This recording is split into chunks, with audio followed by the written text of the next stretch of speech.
Warning: the views and opinions expressed in this podcast are based on psychic impressions and true life events that may be potentially frightening and or disturbing to some viewers. Any of the information that is shared in this production should not replace the advice of medical professionals and is intended for general purposes only. Viewer discretion is advised.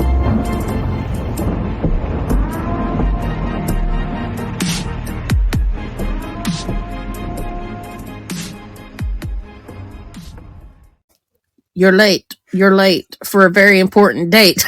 You're late. You're late. You're late for an important date. Jeez. Chasity? Yes. What's the name of this recording? Down the rabbit hole. You said hole. Ask me why. Why?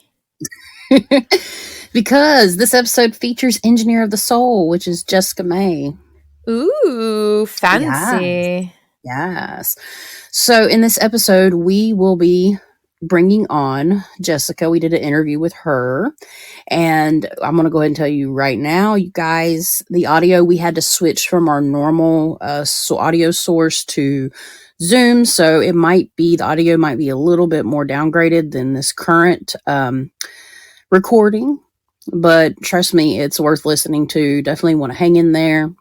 She talks about things like, you know, her awakening and her processes and different things she's went through. Basically her origin story, because all of our guests that we're having on in this season will be talking about their origin story. So you definitely want to hang around and check that out. But first, I guess we can go ahead and jump right into what we experienced or things that's kind of happened in the last week or two since we recorded and tell you guys some trippy things. First sizzle. Emily, that's your new name. I'm calling you. Emily. People have called me that before. Well, now I guess I know why, but Emily. I spell it different too. What is your experience or experiences or psychic impressions? Because we are moving in. This is like the midpoint though. Mm-hmm. I know I'm jumping, but this is the midpoint of the season for the most part. And it'll make a lot of sense in a little bit too. But we're going to be talking a little bit more about psychic stuff. And we're definitely going to keep true to our paranormal roots. But I think we're going to talk about some of our intuitive impressions. Yeah. So let's start off with Emily's impressions and experiences. Okay. So I had a few things. Well, okay. So first, after we did the recording with Jessica, I had a negative entity pop into my office through the window, and he was like, "I'm going to cause you some problems." And I was like, "No, the hell you're not. You better get out or you're going to be in trouble." And had to get my guides to kick him out. And then like a day or two ago, I had this crackhead, poltergeist thing come into my bedroom, and it was staring at me at the foot of my bed, just like creepily, but like, I don't know. He had crackhead energy, and I feel like he was manifested from one of the crackheads from yonder where I live. And I had to kick him out, but that one was harder to kick out. He just kept coming back, and I was like, why do you keep coming back? And I didn't get an answer because, well, he's a crackhead. But yeah, I was able to kick that one out too. I don't think it was human. No, it wasn't. For sure. Was not human. It was like a combobula, because she messaged me, y'all, and I was like, look, she was talking about its teeth, and I'd seen its teeth as these big square, like Jim Carrey in The Mask cartoon square jagged teeth. Yeah. That's what I saw, and it wasn't human. It was like a compilation of different emotions and like experiences. Yepper doodles. And then today I got a comment on my YouTube channel, and someone validated one of my predictions that I had. So it was the one where I was talking about like growing your own like microgreens and stuff, and having like emergency stuff, because you're never gonna know when it's gonna snow 10 feet and you're gonna be stuck inside your houses. And I guess that part like came true. So yeah. And we've talked about that too, like in the podcast beforehand, like how important it is. And we're not a quote unquote conspiracy theory channel, but this is like common sense preparedness. and we want to, everybody, you want to be ready. You want to have some type of stock of food and water, and like you really are going to need it this year because things are going to get a little cray cray. Hmm. Especially with the weather, because I think we're in La Nina, but don't hold me to it. But if we are, that means we're going to have really bad weather and storms and stuff. So that includes winter storms, and then we're going to have really bad summer storms. So, like tornadoes, hurricanes, stuff like that. Yeah, I agree. I think we're going to get, I think in one of my predictions, we're going to get, the Carolinas are going to get a direct hit in the hurricane season. And I mean, I might be wrong, but it's going to be a big hurricane. It's going to fuck some shit up. I mean, considering the prophecy stuff we've been seeing with water and flooding, that's going to be a huge thing this year, I feel. Yeah, and I actually, it's interesting that we got a lot of that because before I didn't know about, because I do astrology, but it's a lot to keep up with, as people may know. And I wasn't aware of Saturn moving into Pisces until the last like month and a half. And Pisces is representative of water. And I find it really, really cool but also like, where people are like, I just had a water dream last night and didn't even correlate that it was a water dream until we were talking like before we press record. And all these things that are happening with water is and even just actually even mentioned that in the water in Pisces season, everything gets watery. She literally talked about that. I just remembered that from the Mm-hmm. recording because we recorded a week prior, so it's been a week. Yep. But yeah, so water is on the forefront, and it could be lack of water or restraints around water because of Saturn. It could be water poisoning. It could be overuse of water, like ocean water. There's going to be a lot of things about water, Yep. which water is where life is created, evidently. So, Mm-hmm. Some people call it God, but is it? right. And it's a transformative thing because water, can exist in three states: solid, liquid, or gas. So water is very transformative, and we are in a transformative period. Everyone, you may feel like it's the end of the world in Mm-hmm. the next 3 years. Like it's gonna kind of feel that way sometimes, and it already has. So it's very interesting. Funny enough, I just saw Tom McDonald's new song, and it's called "Into the World." He did this whole thing with some guy I can't remember, and I don't know him because he's a country singer, but because I'm almost a full fledged metalhead. So, but so, yeah, so Chasity, do you have any experiences for this week? yeah, I had an interesting dream last night that a shipping container boat capsized in port, like pretty much almost sank. It can't sink in port generally because it's too shallow completely, but it capsized and like spilled all of its contents out. That was really interesting. And I had another dream.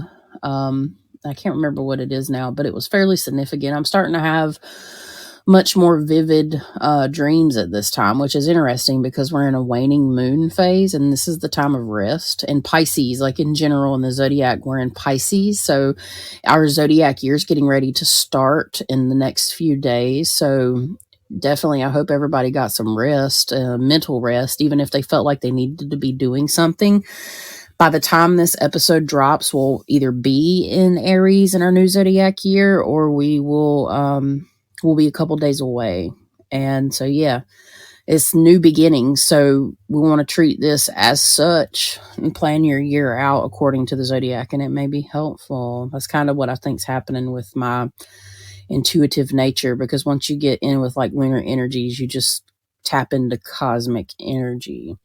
Now, one thing I do want to talk about is the Dylan Rounds case, because I don't know if I've really had any paranormal experiences this week, to be 100% honest, because I've done like a whole week of light cleansing, and I don't mean light, I mean like LIGHT.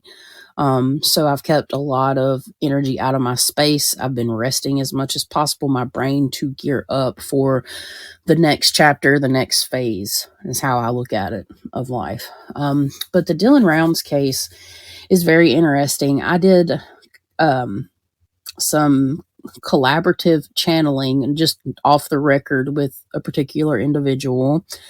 And we talked about kind of what we saw with Dylan and everything. And I don't know if anybody's familiar with the Dylan Round case, but it's the case where the young boy, he was 19 and he had bought a farm, I believe, was it in Idaho? No, it was in Utah. And he ended up going missing, and his parents have been looking for him, and they arrested a suspect on gun charges. Well, this past in the past couple weeks, somehow, some way, there has been proof that this guy, like enough proof without reasonable doubt to charge him with murder. The guy they had arrested, he's like a 50-some-year-old drunk alcoholic. Well, during this channeling, and this was back in May, and so June, it had to be probably in May or June of last year, because I was looking back through my information and this chat and everything I sent. Well, I see Dylan Rounds being found in a wash. And if y'all are not familiar, some people that live on the East Coast may not know what a wash is. But a wash is basically an area out in a desert-like land where it doesn't rain a lot, the rain actually makes these massive, violent rivers, because where it just rains ever so often, just rolls across the ground and then out into these channels. And I see his body under a pile of rocks and like his arms hanging out, and I see like a dark blue, like flannel, like shirt that has those like checkers on it. And I see his like arm being exposed, but of course it wouldn't be like, I try to keep this as PG as possible, flesh there anymore, but I can see what he's wearing, and he's under a pile of like mud, rocks, and debris with a couple little sprigs of something that looks similar to grass, because I am an East Coaster, so that's a totally different landscape than I'm used to. And evidently, they found Dylan Round's truck tracks in a wash, because washes don't fill with water but ever so often, because these places don't get but rain maybe a few days a year or something like that, or like a really good rain if they're lucky, because we've been experiencing a lot of droughts out west until here recently, which unfortunately that's a lot, really sad about what's happened, but at the same time we needed that rain to keep people with water. So another thing related to water. But back to Dylan, they found the truck tracks, and the truck had been moved, and like there was all kinds of stuff that had been moved around the scene of the crime. The guy was actually there cleaning up after Dylan left, right under the cops' noses, and they found a video of the man using like a weapon and stuff like that. Well, I see three people involved, and I don't know if that's me as the third person, like a third person perspective, but I feel like there's somebody else that knows something that may have been there. I think he got hit in the head with something like an object, and then he was shot. That's what I felt like. I know this isn't necessarily predictive. This is stuff I talked about last year, but I thought it to be important because I'm kind of into true crime a little bit. I'm not really deep into it, but I do follow big cases and stuff and write down my impressions. And I just found it to be interesting that they released that information. So the court case is definitely going to be something else, and they're probably going to air it. And I think somebody else is going to come forward with information about Dylan Rounds. And I had the number 10 associated with them finding his body. I don't know if that's the 10th day, the 10th month that he's been missing. Like they may find Dylan next month. If that's the case, I think he'll be, or maybe this month they may find him. I don't know, but there's something associated with the number 10 with his body, because his parents want him home. They want to bury him properly and give him a proper burial. It's a really sad case, but I just wanted to throw that out there. That was kind of validating for me. And then something else I've talked about, I did not put it in my prediction video because I went and looked, but I wrote it down, and Spirit kept screaming it at me. It was war in China. Emily says I may have talked about it here before, but it seems like we're inching closer to that, which wasn't even thought of back in January. People were like, no, not at all. We don't, it's Russia, Ukraine, but I don't know, because of the whole Chinese and Taiwan situation. So yeah, if y'all don't know about that, you might want to do a little research, because things are changing fast. Yeah. Like really fast. So be prepared, guys, because we are going to go through a transformation period cycle. We are at the end of a cycle which is related to death, but we know death is just a transformative word. So, um, Yeah. yeah, Get ready to say goodbye to TikTok. yeah, that was. Oh, yeah, that brings that up. Yeah, so TikTok is on the fringe. And that's another thing, as Spirit was telling me, something's going to change about the way we communicate. This is in my prediction video.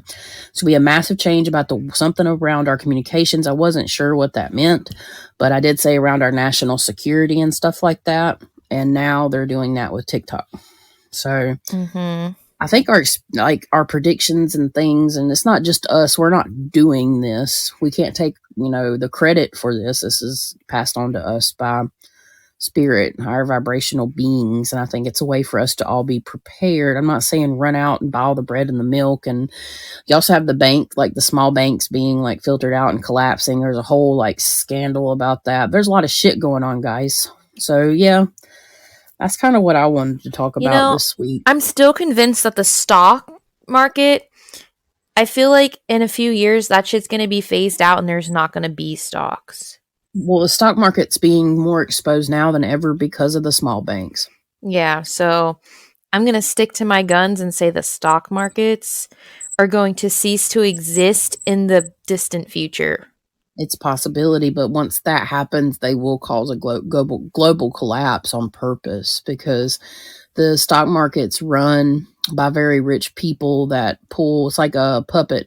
It's puppeted. It's not an actual way to measure things. Mm-hmm. People can listen to this and disagree with me, but I mean, that's exactly what they're talking about right now, because how is the stock market up 500 points and the next day all these small banks, they get taken got their trades taken away, or got put them on halt because like they went from $210 to zero. Yeah. So there's a lot of things happening. They're trying to crash, I think, the dollar to go everything to go like electronic. Yep. And that's kind of what they're wanting to do, which is already a lot that way. A lot of places don't even accept cash, and it's really ticks me off. Mm-hmm. Luckily up here, I haven't had that experience. Well, I mean, I don't think it's as much around here in our place as it is like out west. More, I think it's, and I'm not trying to get political here, but it seems like it's happening more in Democratic run states. And my state is technically a Democratic run state, but you still have lots of reds and stuff. But I don't want to get into the political conversation because I truly don't care about either side. I Word. learned, I don't give a shit about none of that because it's all an illusion. And if you find yourself being stuck with your opinions of our nation being surrounded by government, nay, it's all more illusion based. Yeah, it does affect us in a way, a lot of ways, because they make our laws. But this fight, they have to create the good guy and the bad guy. They have to draw these dividing lines. And if you're stuck in that place, maybe it's time to think outside of the box, because it is human created problems. Yeah. Change doesn't happen in a massive way. We're taught that, and I'm deconstructing that completely. Changing people's minds and stuff doesn't happen in a massive one push way. It can with a lot of money, but what about individuals like us that are just normal people? Yeah. Change happens on a small level, one person to another, word of mouth. In communities like people on YouTube, that's why you're getting censored. That's why, I mean, there's a lot going on with that. So y'all can call me a conspiracy theorist if not, but guess what? All those conspiracies are being proven now. So eat that, motherfuckers. Yeah. Sorry. Anyways, yeah, down the rabbit hole. Hey, named appropriately. So, but yeah, I think that's it. I think I need to get off my soapbox. Or they come and no comment. lock me in a mountain. Yeah, they're gonna come lock me in the mountain like 11. And then talked about that too today. So well, need to shut the fuck up. Now that you said it on a podcast, it'll less likely happen because you said it, and now people will think about it. Yep. So if I go missing, just know, or if I end up like dead, just know that they got me. Mm-hmm. They got me and the fiance. So I mean, I'm not even worried for myself because I feel like people will just say I'm crazy, and a lot of people will just agree. Right. It's possible. Oh yeah, they'll make you crazy too. Hmm. They don't want to push like important things on the news. They just want to say, podcaster, da da da da da, Hmm. crazy, da da da da da. Yep. Anyways, All right. So now that we've covered our shizzle, we are going to get out of our rabbit hole and go down a different rabbit hole and meet up with Jessica May, aka Engineer of the Soul. And here is our interview.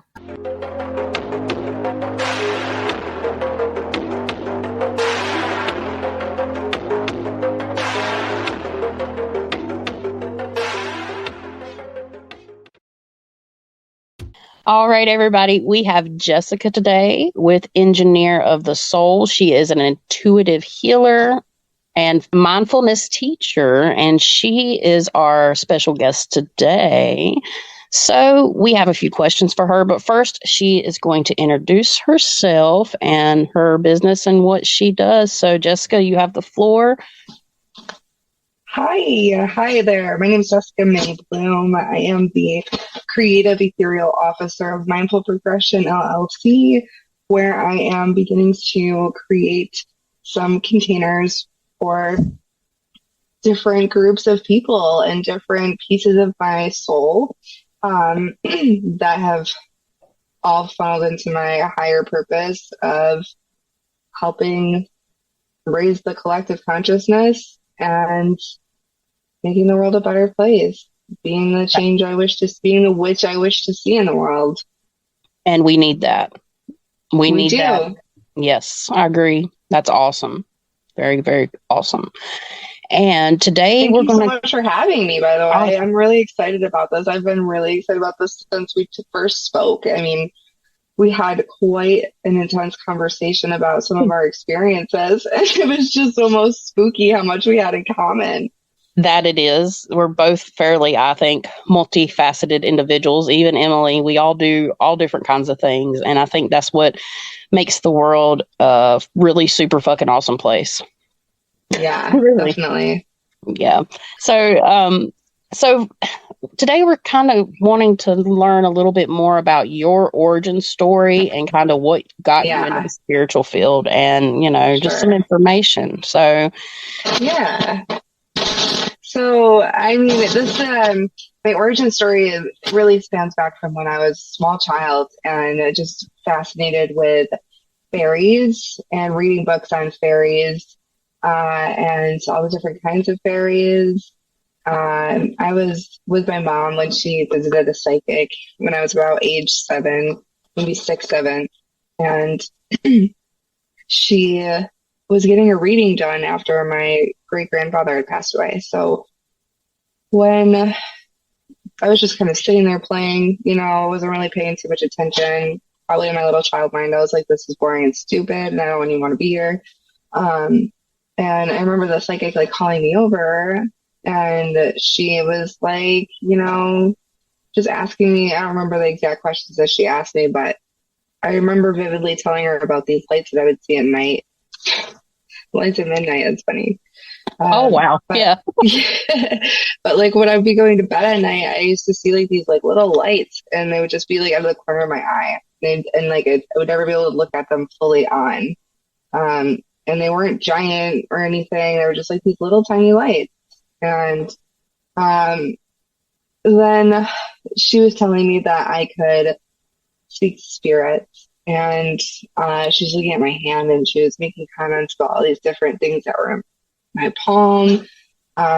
And it was very frightening to me as a kid. I was like, Right. I don't want to be able to talk to spirits. Like, I don't Yeah. want them to be able to talk to me. Like, and then she was like, like with your great grandfather, for example, or there's these spirits that would love to communicate with you and all this stuff. And I was just like so scared of that. And I've lived a pretty rough life, pretty traumatic one. And I've overcome a lot of adversity. I've put myself in a lot of really, really hard positions just to see if I could get out of them, I think. Right. And successfully have, like, pretty much all of them. So I just have a ton of experience And my spirit animal is a black panther since I was a Nice. kid. Yeah, so I just I find myself like most comfortable in the like in between in the liminal spaces of in between things. So I'm glad that I get to be lucky enough to be your 15th episode right in the middle. Yep. That's where I like to be. Yep. Absolutely. And it was definitely by design. I will go ahead and say it was by design. Yes. Yes, I love that. Engineer of the soul. It works out perfect. Yeah, it does because like well that's the point of soul engineering, which is the name of the program. My Instagram handle is at engineer.of the soul. So that's where I am currently hosting a March Mindfulness Madness Challenge, which I am just doing some free guided meditation at 6 a.m. Eastern Standard Time, which is where I'm up in upstate New York, which is a pretty spooky place, Yeah, especially definitely. this time of the year. Yes, I would love to come up there. I want to go to Lilydale.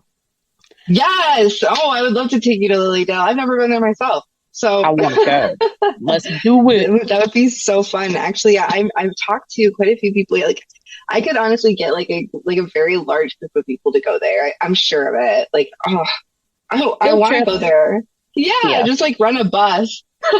that would be awesome. Yeah, they're open up. I know they're Yes. closed in the wintertime, but I think they're open up more in the summer. And I just want to go. I just want to feel the place because it's, full of people like us that resonate with our, what type of work that we do. Yeah. And definitely one of the things that I have been, um, they're just like very energetically sensitive. So throughout the last 6 months, so I mean, like, back to my origin story, I mean, I would experience things that were, I just had like a lot of resistance and fear towards like paranormal things that were happening. Nobody was like telling me that it was like, encouraging me or like saying like this is okay or explaining any of this stuff. So I just like immediately was more drawn to the darker aspect of the balance or the grand scheme of things. And Yeah. um, I think that's like about like 11 was when I first got a book of shadows, and that one was pretty dark. And then my best friend's mom took it away from her and told her that she couldn't hang out with me anymore. Oh, But we're still best friends, so that didn't work out. right. It never does. There's It always never that one friend does. you have. Yeah. There's always that one friend. There really is. I actually have a couple of those friends, but we're still to this day like friends. There's two of them. There's three of us. That's awesome. Yes. Yeah, I had so my thing was astrology. My second cousin, she was older than me, so she was my mom's first cousin, left like this big fat astrology book at my house, and it just sat there. And like we didn't have internet because I'm almost 36, so had the pleasure of being raised without the internet.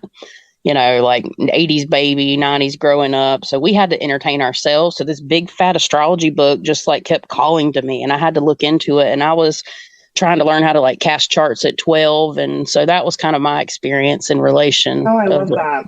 getting into it. Yeah. Yeah. And then, Oh, that's awesome. yeah, it's interesting because, growing up in the 80s and the 90s and stuff, like you were taught to fear all that. People didn't talk about Yeah. paranormal. It was just something we didn't talk about. Like here, I've said this before, but like here in the Appalachian area, if we see something outside per se or whatever, or even in the house, we just like go inside, shut the door, mind our business type. Yeah, dude. Yeah, so that's like up here too. Like because it's like people are actually very fearful of the because and yes, and it's kind of like don't stoke the fire, kind of like, and it won't be as scary if you don't think about it. But then it's just like wrapping under all these layers of fear. So yeah, it was hard to get through all of that. I'm Yeah. glad we both were able to. I'm glad all three of us were able. I don't know, Emily, if you experienced that too, or like just like that Um, uneasiness. yeah, I mean, my house where I grew up in general, I always felt uneasy in, but I never knew Yeah, why. So, yeah.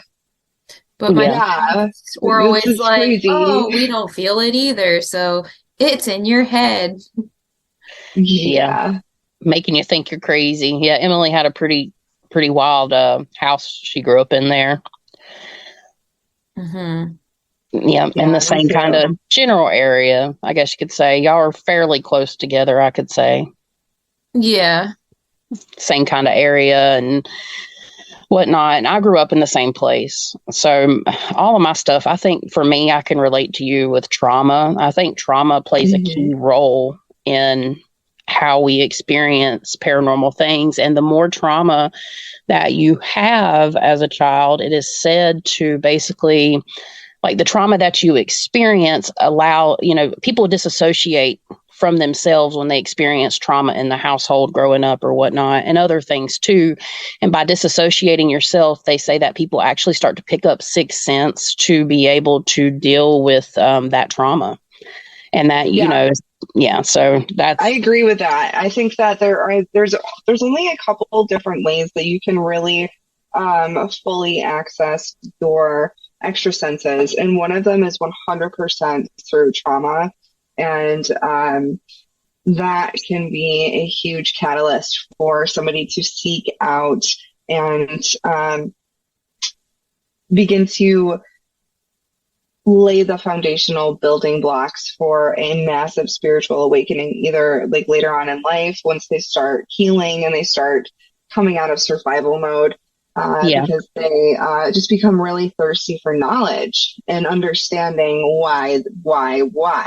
yeah, That's kind of partially where I got, or like, and when you go through like a dark night of the soul, for example, usually upon like exiting that is when you really get hit with some insane, spiritually downloaded, like crazy next level of consciousness. Like you're in a new realm of consciousness.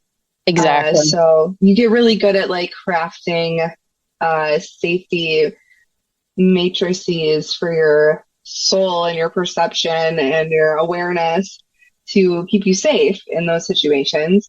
So, once you are no longer in fight or flight mode and you're not in fear mode, you're now like in create mode. So I think a lot of this stuff comes from your energy field. It has to do with your energy field and what you are attracting and the kinds of experiences that you are attracting, whether they be low vibrational or high vibrational. And if you learn how to create, how humans create vibrations, then you can utilize both low and high vibrations and frequencies in order to achieve different sets of outcomes. So it's really disturbing though. I'm sure maybe like you became I know I became very disillusioned with how like the fabric of reality itself after doing Yeah, so much research, especially in the past 6 months. I've been working with a conscious business coach who was a former monk and lived in a monastery for years. So awesome. he is very, very, very psychic. One of That's the most amazing. psychic people I've ever met. And also, just feeding myself with the knowledge that I knew needed, that was going to help me heal and help me help other people heal. So meditation was huge. And so that's why I'm doing this March Mindfulness Madness Challenge, because it's like, everybody should meditate. And I think that in certain times people will get into a really good groove of something and then they'll unlock something when inside of them that maybe they weren't really fully prepared for, which is kind of partially what happened to me. And so then they Right. might like contract for a little while to like do some like integration and digesting of like whatever they just unlocked. Yeah. And so the spiritual journey is it's not a fucking like sprint marathon. It's like you really have to like take it in chunks and Yeah. like really, really digest it. And so it takes years and years to finally fully integrate some experiences. And it's so nice when it fully happens too, because usually it's just like a breath of fresh air and just like a nice realization where you're just like, oh, I integrated that thing. When did that happen? Exactly. Yeah. And it's a good point to say that, there's a lot of toxicity around like spirituality and like positive toxicity. And I don't take you for the type of person that would be like, everything's fine, it'll be okay. Like, you can't teach people that way, because we don't live in a perfect world where everything's always positive. So you really Yeah. need both, like being able to experience and understand both sides of the spectrum is like great, in being able to do what you do, and helping people understand and like build up their spirituality. Yeah, because it gets really lonely and like incredibly disorienting when there's so many different modalities for healing. Right now, I'm currently working with a Reiki teacher to learn Reiki. His name is Ian Gibbs, and you can find him on IG at Okay. align.ig. He is one of the most incredibly I feel like men probably hate it when I call them this, but he's one of the most magical people. They're like, can't you find like a more manly, like, because like he's very just strong-willed, and like his morals and ethics and authenticity, and he's just like completely real, So he's been a really great person to help me ground this whole spiritual kundalini mind expansion. I mean, I've heard people call it so many different things over the past 6 months during my research to launch this program, that like I feel like there's at least like 5 ways to say every single thing, and I just always try to say it all. Absolutely. Perception's everything. And, we all have different perceptions to be able to associate with the people that we're supposed to associate with in life. We're not all meant to see the things the same way. We're not all meant to experience things the same way, because the world would be a very boring place. Right. Yeah. And it's so beautiful to see everyone in their own individualistic nature, and as well as once you reach a certain point in your spiritual journey, you will, if I mean, and I'm not recommending this for everyone, but ego death is a really big part of being able to tap deep, deep, deep into shadow work in order to really like get through the initiations that you are presented with throughout your spiritual journey. And those look kind of similar and like a little bit different for everybody. But Right. there's like a few like key things that kind of seem to unfold pretty, across the board. So whatever modality people are drawn to, I really just hope to like inspire them to like dive deep into that. So for me, it's like what I call intuitive healing sessions. So they're much like Reiki sessions, because although I don't have like a Reiki 1 certification, I study a lot about Reiki. And so the only difference between me and somebody that has taken and is certified is that they've been given the symbols by a Reiki master. There's online classes. I could be a Reiki master certified by the end of this weekend if I really wanted to be, like Right. online. Yeah. So I chose specifically somebody that I know has been going and doing, that's been working with their Reiki master and teacher for 7 years. And so they have a really strong appreciation for that, and has like really crafted their energy over the course of a long time. So I think that's something that people should take into consideration with when they are finally ready to like step out of hermit mode and into again maybe the fool archetype of like, I'm ready to get back out there, and I'm like willing to learn, I'm willing to change, because you have to be both in order to create sustainable real change. Right. And so then you start seeking out some real mentorship. I mean, or books. And that's what I did. I did both. So, Yeah. I mean, books are great, but I do think that in certain, like, and I love reading books. I'd much rather learn from a book than I'd rather learn from a human, but humans have definitely been able to help me integrate way more information than a book has. So, Yeah. With experience. I mean, you can read a book yeah. they give you like a foundational experience, and it gives you a different perspective, because when you read a book, you're sitting with your own perspective and having to dissect the perspective of the person that's writing the book. Right.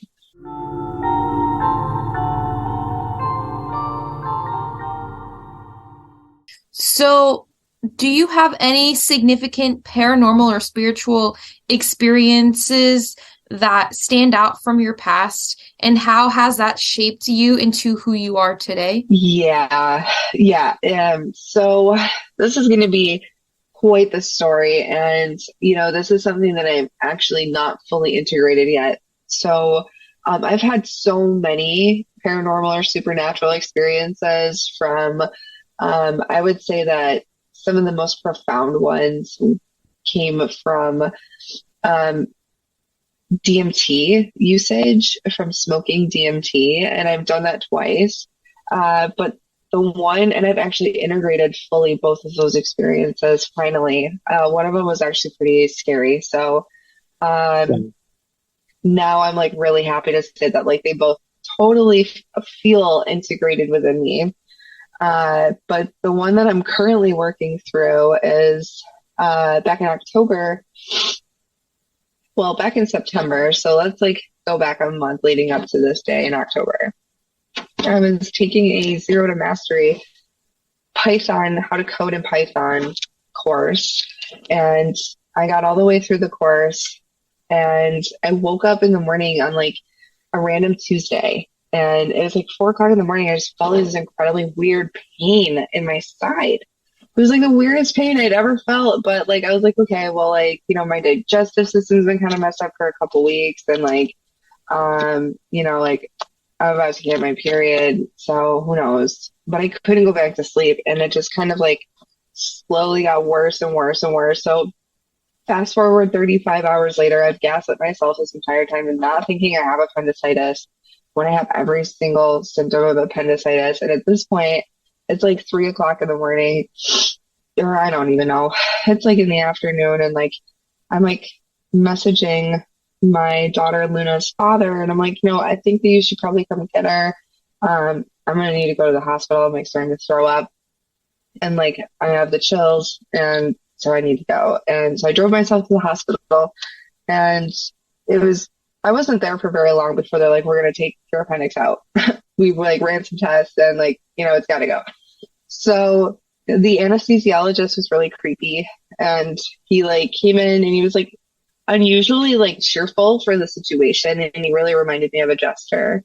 And he was like, I was crying because I just get really scared about being put under.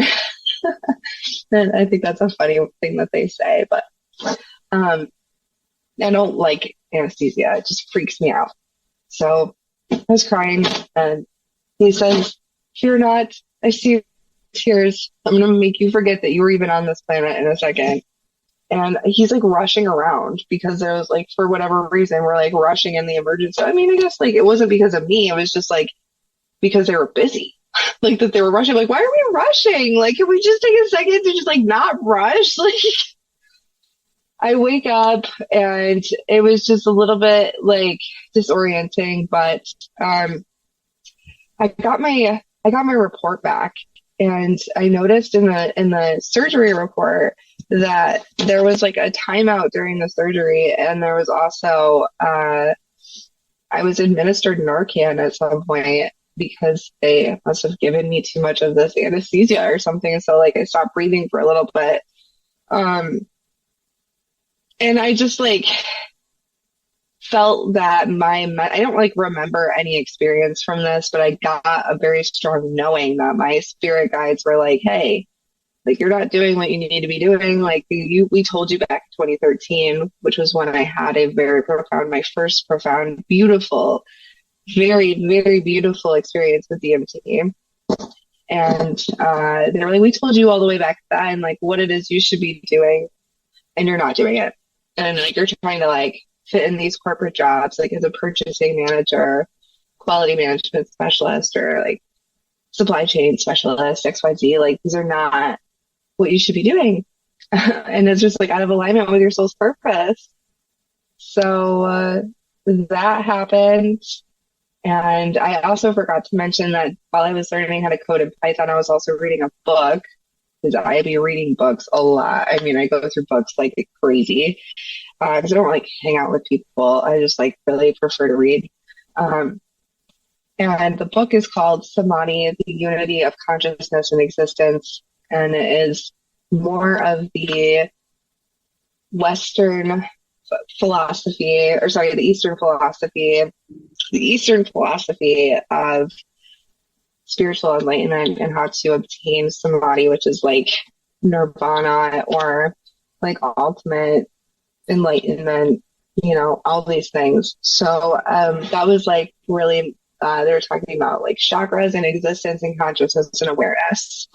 And so I came up with this really great idea that I wanted to create like a program or something where I was going to be explaining consciousness with computer programming concepts and like terms.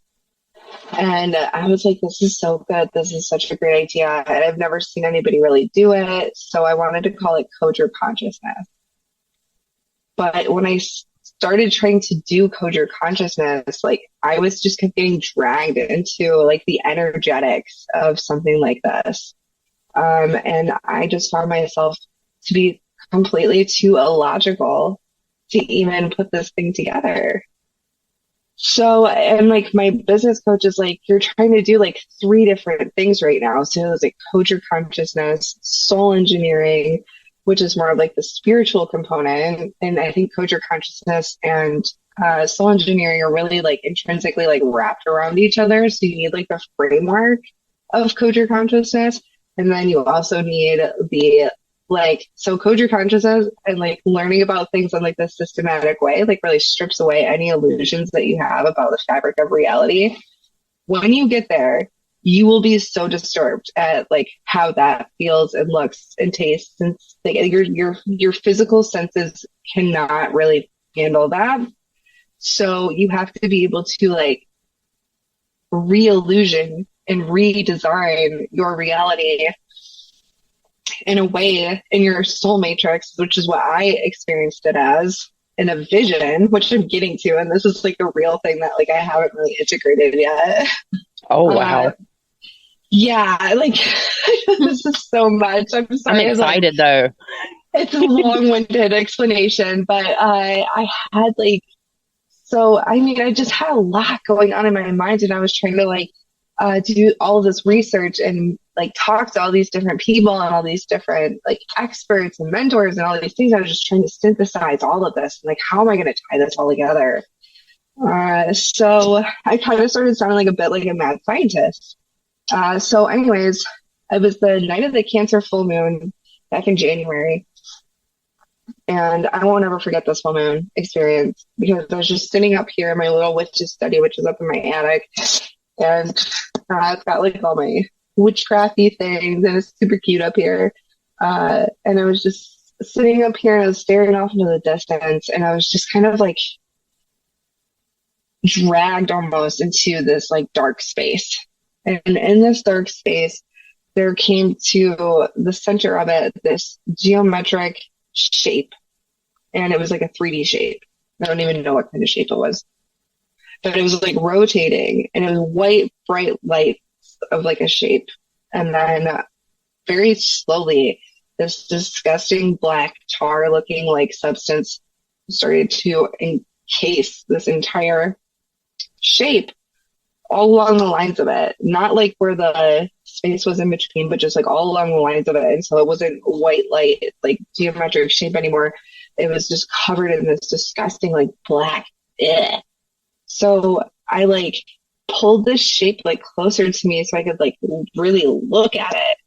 And when I got really close to it, I could see like in it, like all of the most horrible, fucked up things like humanity has ever been responsible for or complicit in. Everything that, and like humanity in general is like the evilness that is inside of every single human. I was like there experiencing it all at one time. Oh, wow. That's crazy. it was so overwhelming that I like came out of like this vision, but I could still feel this black goo. And it felt like it was all inside of me. And like it was like making my skin feel like prickly, like and then it rose up like up into my neck to the point where I felt like I was like physically drowning. I literally felt like I was drowning in air. And I actually reached out to my Reiki teacher and I was like, Wow. I don't know what's happening to me. I feel like I'm drowning. And we had like this brief conversation and we had a little session and like he had helped me kind of work through that. But like for 3 days, I thought that I had sincerely like I was like, oh, great. So all this like spirituality and mindset training that I've just been like drilling into my brain and like all this meditating, all this great stuff that I've been doing for myself has like literally broke my brain. That's great. Great. I'm like literally crazy now. Wonderful. Like, cause I No, approach you're not. everything like super like rationally, like from a scientific perspective. And that's how Oh, I've okay. always like approached spirituality. You can really take it from a logical point of view, like culture consciousness, or you can take it from a more illogical place, like soul engineering. And it doesn't matter which way you go. And you will go from one point all the way around in a circle until you're at the same exact point. And if you go the other way, the same thing's going to happen. You're going to run right back into yourself no matter which way you go. So, if you're experiencing any fear with like wanting to tap into your spirituality, then that is a really good sign that you have some internal work to do before you get to that level. Like you aren't ready. And you should listen to that and you should like investigate as to what is inside of you that is not allowing you to tap in and drop Right. into your full potential. That's a beautiful way of explaining it. And I like the analytical, psychological way that you're able to say all this, because it makes a lot of sense. Because Em and I can tell you, like, that experience you had is the experiences we have experienced in this like dark, third eye place, but also Yes. Em and I experience other people's stuff like this. And it's so interesting that you said about how you saw like all the negative traits of people. Well, when you talk about demons or demonic entities, it's commonly known that each individual demon represents a certain trait or negative aspect of a person. And I mean, Em can tell you too, she's experienced things like that. Jessica, I was going to add on to what you were saying about how you felt like you were drowning and stuff. Yeah. And like Oh, it was terrible. when I go to certain places, that is how I feel, and it has to do with the thickness of energy that is in the Yeah. area. Well, at least for me anyway, or like when I'm in an area where there's just a lot of people, or there was or were a lot of people, or just a place that has leftover yucky energy. I feel like that. Yeah. Yeah, that's like it's interesting you say that because this is what so I was really studying alchemy and the hermetic principles at this time and applying that to my studies of witchcraft and elemental magic. And I'm also reading a book and I booked a session with Nevin Parr. You can find him on Instagram at Winged Shoes Publishing. And he's written two huge, like textbook worthy books. One is it's called The Magus, which the name of my cat is Magus. And I've had my cat long before I ever knew about this book. And he's actually named after a Chrono Trigger character, which is a really old video game. Right. I know that. Like, this is like how ADHD happens. It's okay. I'm Um, ADHD too. so, I've always felt called to alchemy as a study and science. Like I said, is very scientific person. So I was always drawn to and very working with the elements just has always come very naturally to me ever since I was a kid. So this book is called The Magus, Kundalini and the Golden Dawn, a complete bridge between Eastern and Western philosophies on like I don't remember the rest of it. I could go find it right now, but like like that's the gist of it. Oh, which I'm was great interested in that. because you should go follow him. He books one-on-one sessions. I'm going to be meeting with him on the 20th as when I Nice. booked my session for him with him. And I've been kind of like a little nervous about it because his Instagram page is what, and his book that ended up ordering, has what has allowed me to rest in my sanity and ground this incredible experience and integrate it. Because when that happened, I experienced what felt for 3 days, like, and it kind of like persisted and still kind of does today, even like happen where like certain people that I communicate with, I can see so much more of myself in them than I was ever able to, or they see so much of me in them that, like, so it happens both ways where people are like telling me that they're like psychically communicating with me, and these people are strangers. And I'm like, I don't know. And then like other people where I was like, I can read your thoughts. And they're like, okay. And I was like, I can read people's thoughts. And that was really unsettling to me because like the thing is about reading people's thoughts is that they're not real, right? Like Well, thoughts aren't real. Thoughts aren't real because you haven't manifested them into a physical reality thing. You haven't manifested it into the 3D.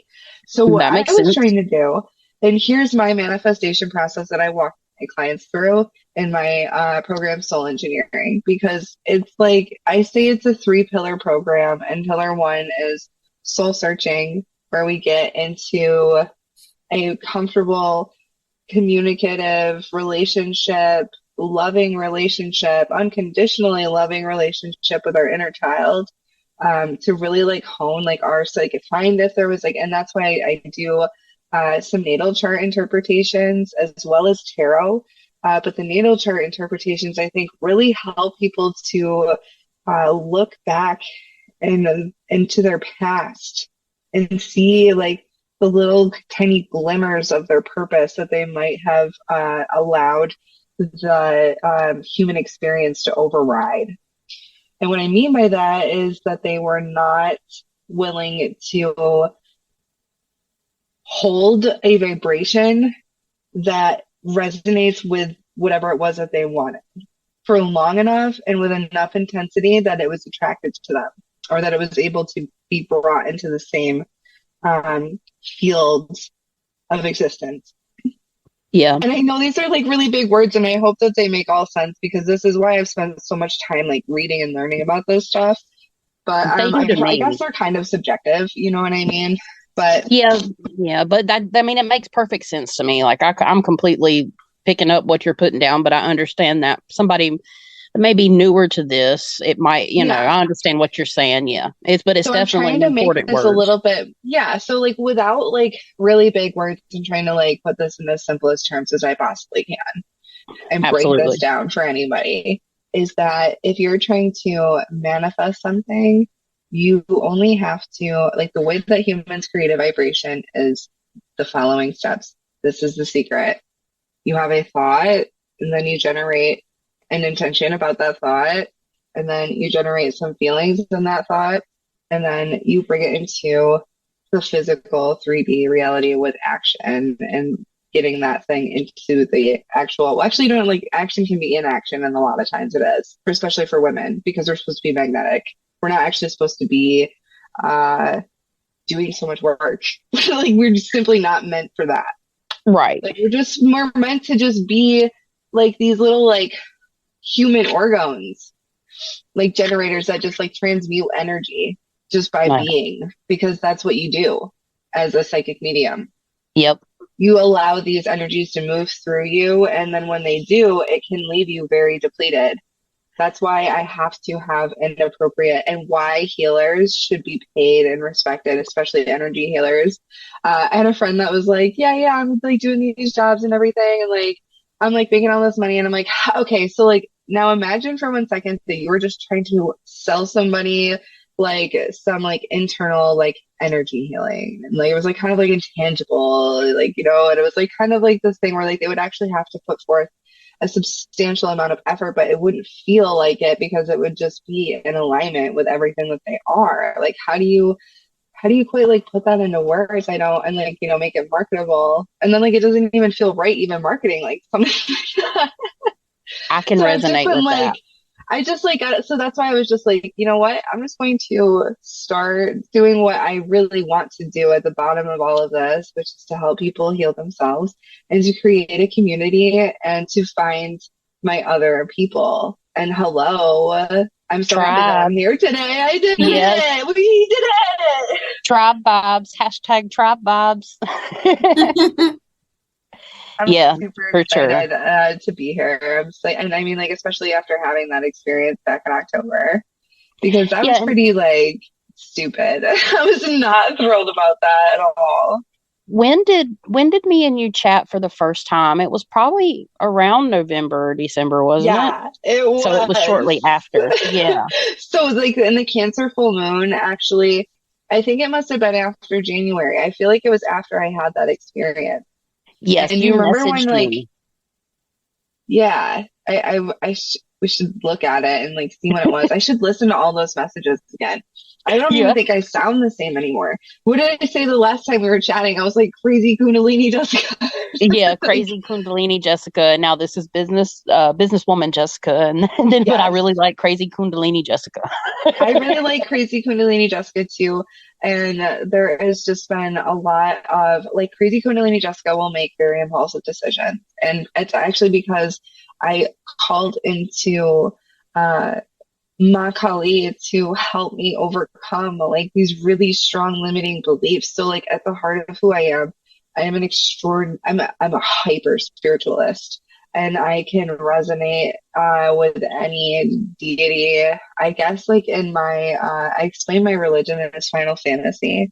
And I've been telling people that I'm a red mage because I practice both dark magic and light magic. And um, you know, and that's just part of who I am. Like I come from the darkness. Like I've been gifted way more darkness in my life than I've ever been given like gifted light. And so I had to work to be an alchemist. I had to work to be able to transmute it. That was like not an there was no other option. There was no I other option. understand. I understand. Like I mean it's there was, but interesting. not for me. Yeah, and it's interesting the way you explain that because I can actually resonate with that statement of where I was gifted way. Like if I really wanted to, like, because I don't really practice very much. I just do candle work and I do energy work and I do resonate with the elements. But I was definitely gave a lot more darkness in life than positivity, and it didn't come out in me until after my Saturn return. I can Oh yeah, I just vibe. had that. I literally just had that. Like my official to the day was in 29 degrees Aquarius. Oh, Like, oh yeah. it's And I want to everything's say brand that's in the new. sixth house too. Oh my God, I feel brand new. I feel like a new baby. I feel like I'm like, Yep. oh, You feel innovative because if it was in Aquarius, it's right on that and shift to Pisces too. So you're actually on the cusp there. So it's very innovative and new. But then you have Pisces coming in and it's all mental and spiritual. So it actually really honestly makes so much explains a lot sense. about right now in your life because that It's seems like also where year you're at. seven. Yeah, it's all Yes, aligned for me. It's super aligned. I'm a 7 too. I like sevens a lot. My Yeah. favorite Emily, are number you a is 9? one. I'm a 9. Oh, Yep. I like how we all have our numbers. 179. Oh, nice. Nice. 179. That sounds nice together. That does actually. Oh, Love the odd I numbers better. like it. Yeah, I would like to get more into numerology, but yeah, I have it a is couple accounts that I can recommend. Opposite numbers on Instagram. okay. There's some accounts that do a lot of like gematria, and I'm not really sure what that is. Maybe I'm saying that wrong. I don't even I'm know not what sure either, honestly. yeah, I probably sound ignorant, but I'll be honest, I'm ignorant. I don't know much about it, so you know, come for All we me. can I dare do, you. yeah, right. All we can do is, look into it. So, I mean, never, I I know, don't, I know, I that's know, I it. know, I know. ugh, we always have to like seek to like destroy the parts of ourselves like that. You know, like I do think that like saying things in a correct way is important, especially if you're going to be doing any kind of like working with deities and summoning things and like, you know, because like I don't subscribe to and here's another part of I recently took a class that was manifesting with demons. And I did a Interesting. past life transgression, and I was actually taken down into the underworld, and I had a very, very vivid experience in this meditation where I was introduced to, and I don't like to call them demons, I like to call them descended masters. And I think that as this shadow worker explained it to me, it really resonated heavily with how I felt when I read the Leviathan, which is King Solomon's Lesser Keys. And Yeah. though that book really, I didn't like, I read it because I thought it was really interesting and I liked just reading it, but it felt really wrong and like dark and like Yeah. evil. So I didn't pick it back up. I like even like put like protective crystals on it and stuff, and I'm like, I don't feel right with this book. I don't know about this. Yeah, And you're probably then right to do that because I think books can actually create portals based on your thoughts and like how you. Mhm. I really think they can create an opening, and it's not necessarily like the portal's coming out of the book, but it's between you and the book. You know what I'm saying? Does that yeah, make sense? So, yeah, Yeah. it okay, totally makes sense. I have that same book because I wanted to learn as much as I can. And Yeah, every part of my being does not want to open that book I'm going to help you understand why. If because, you were anything, yeah. like you can let me know if this resonates with you because I have a totally different relationship to this book now.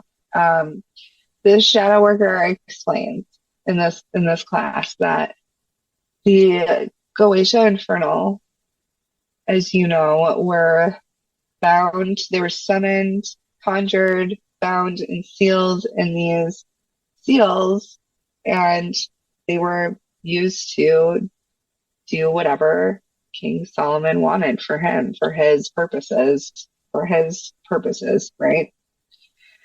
Um, so I first want you to like think about that. Like this human conjured these beings from their underworld, put them in a circle, and made them do things for him. Okay. And so that is actually very against what I have come to understand is a huge, huge, huge component of the way that descended masters work and think.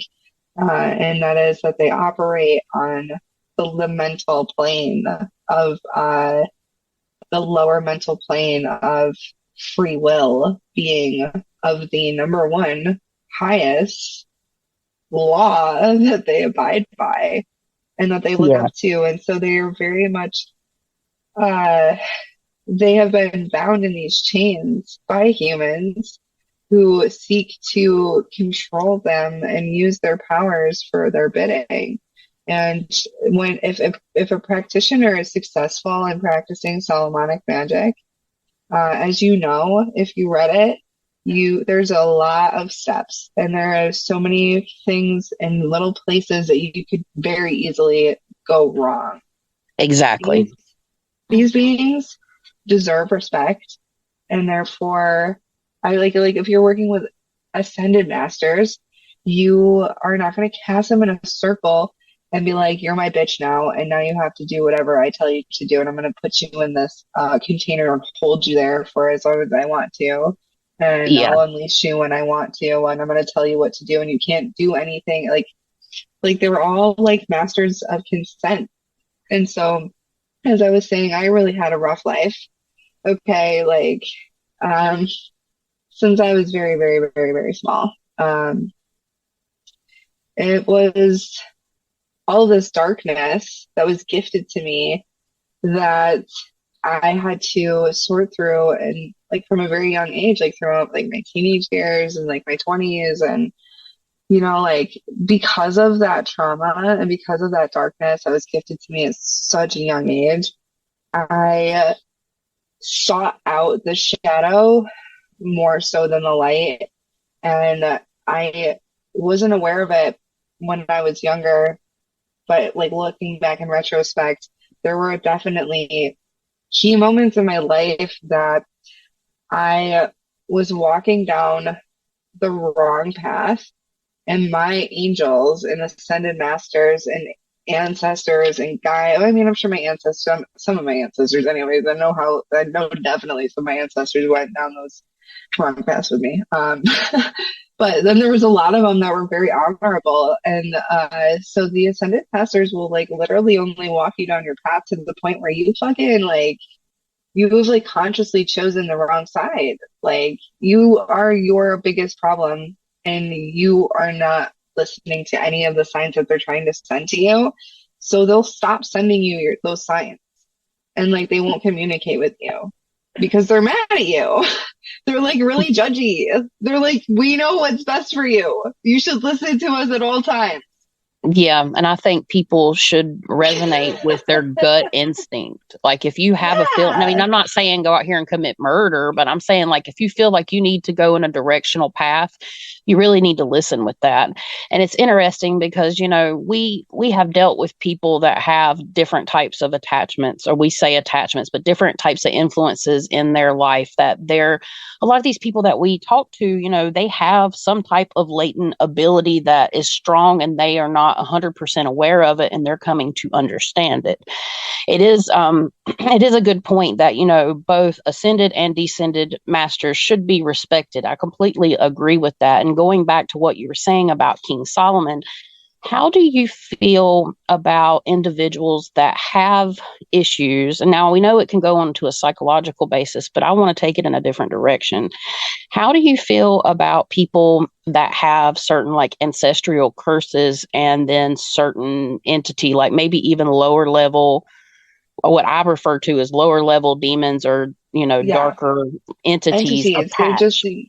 yeah. So that's what the shadow worker Kristen, she's at that the dot queen dot of dot the underworld. So the queen of the underworld on Instagram. Her name's Kristen.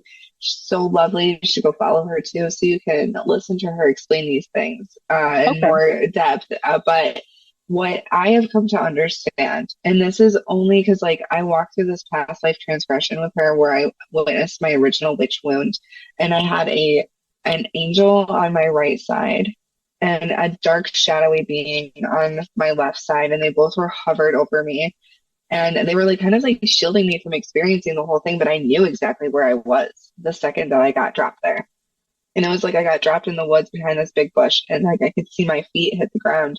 And I could like just knowing the surrounding of like and knowing what was happening on the other side of the bush, knowing what everything, all of it meant, like my origin story, my real origin story. We were like really wanting to know. I Yes, can tell you please. about this past life transgression that like woo, it was really intense. So if I don't sound crazy yet, then allow me to, Well, please. look, you're not going to sound Go crazy because me ahead and and Emily just have experienced stuff. I mean, Emily can even tell you we've seen some crazy shit, dealt with some crazy shit. There's nobody crazy. We all have our own ooh, experiences. Mm-hmm. this was insane. So on the other side of the bush, there was a fire. I could hear like all this not like kind of like this distant echoey sounds of like people screaming, and it didn't like I could feel like I just had like this knowing that on the other side like I was being murdered with my two children and being left naked in the woods like for dead. And this angel like picked me up, and I kind of had like almost like a like sky perspective view of like what was going on, but it was like very distant. I couldn't really see it. And this angel was like, okay, like, you know, you're going to the underworld. Like, we love you. We support you in this. Like, you are you. Like, don't let anything like attach to you that isn't you. Like, you know, you're safe. You're protected. We love you. We're not allowed to go there though, but like, so we're gonna have you can go down there and you know like this is good, like you needed to do this, you need this, you need this. Yeah. You needed to see this, you asked to see this. You Yeah. literally asked to see this, so And like the war and everything that was going on was just between like technology and energy, like technologist and energist. And like we were on like the threshold of like either really developing our understanding as magicians, as illusionists. And what I mean by that is using energy, frequency, and vibrations in a way that appears to be magic, but it really that's it. That's all magic is. Yes. Energy, frequency, Yes. vibrations. It's it. And align and like how a human, makes a vibrate, all these things. Yeah. And they have like stripped that from our history. And it's Yes, they like have. just now becoming so much more widely discussed. And it's really triggering for me. And I think that's another part of like this really, really strong, like, opening of my third eye and my ability to tap into my courageous heart of unconditional love, which has actually been my one true anchor and like Mother Earth. Like that Yeah. has been my like deep connection that has kept me like from literally losing it entirely. No, Our that's the bridge listeners, I've been like built, like made to build between like technology and like magic. girl, you're on the, I mean, I'm gonna tell you, I vibrate with that so much. I resonate with that so much because that's exactly It's what spirit's hard. showing us now too. And it's a lot of us, a lot of Like people are ancient waking up. AI fucking like shit is real as fuck. Like the Borg collective is real as fuck. Like do not Yeah. let yourself become assimilated into the fucking herd. But like you also Yep. don't want to fucking it's like literally that's why I love that you both understand what it means to be psychic mediums because like once you try to like learn once you stay in that central place, like some real weird shit just starts happening all the time.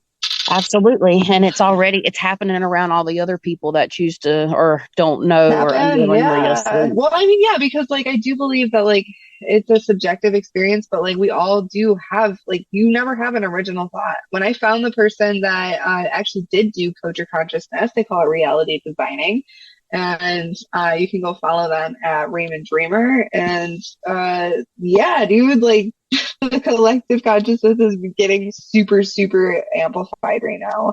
Hell yeah, It that's can't help true. it. Like look at how easy it is to access knowledge and like create things now. Like AI makes it so easy to do so much stuff right now that it's like you really have to develop. You know, we've never had to do this. We're being forced to individually Yeah. decide where we stand on this scale.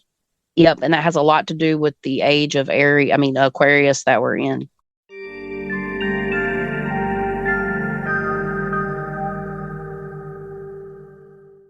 So back to the experience that I had in the underworld. When I had that past life transgression, I kind of like got set back down by this angel being, angelic ascended master, and I was just left with this like dark, shadowy figure that just like was kind of like cloaked, and that I was walked through a protocol in order to reach the underworld in this meditation. And when I arrived there, it was very, very chaotic. It was like a bustling city. There was so many beings, and they were all so happy to see me. They were all very friendly, all very nice. It was almost like they were trying to like prevent me from reaching the palace of demons that we were set to explore. And I had like since this is my first time, like I felt like I was getting almost like left behind by the crowd.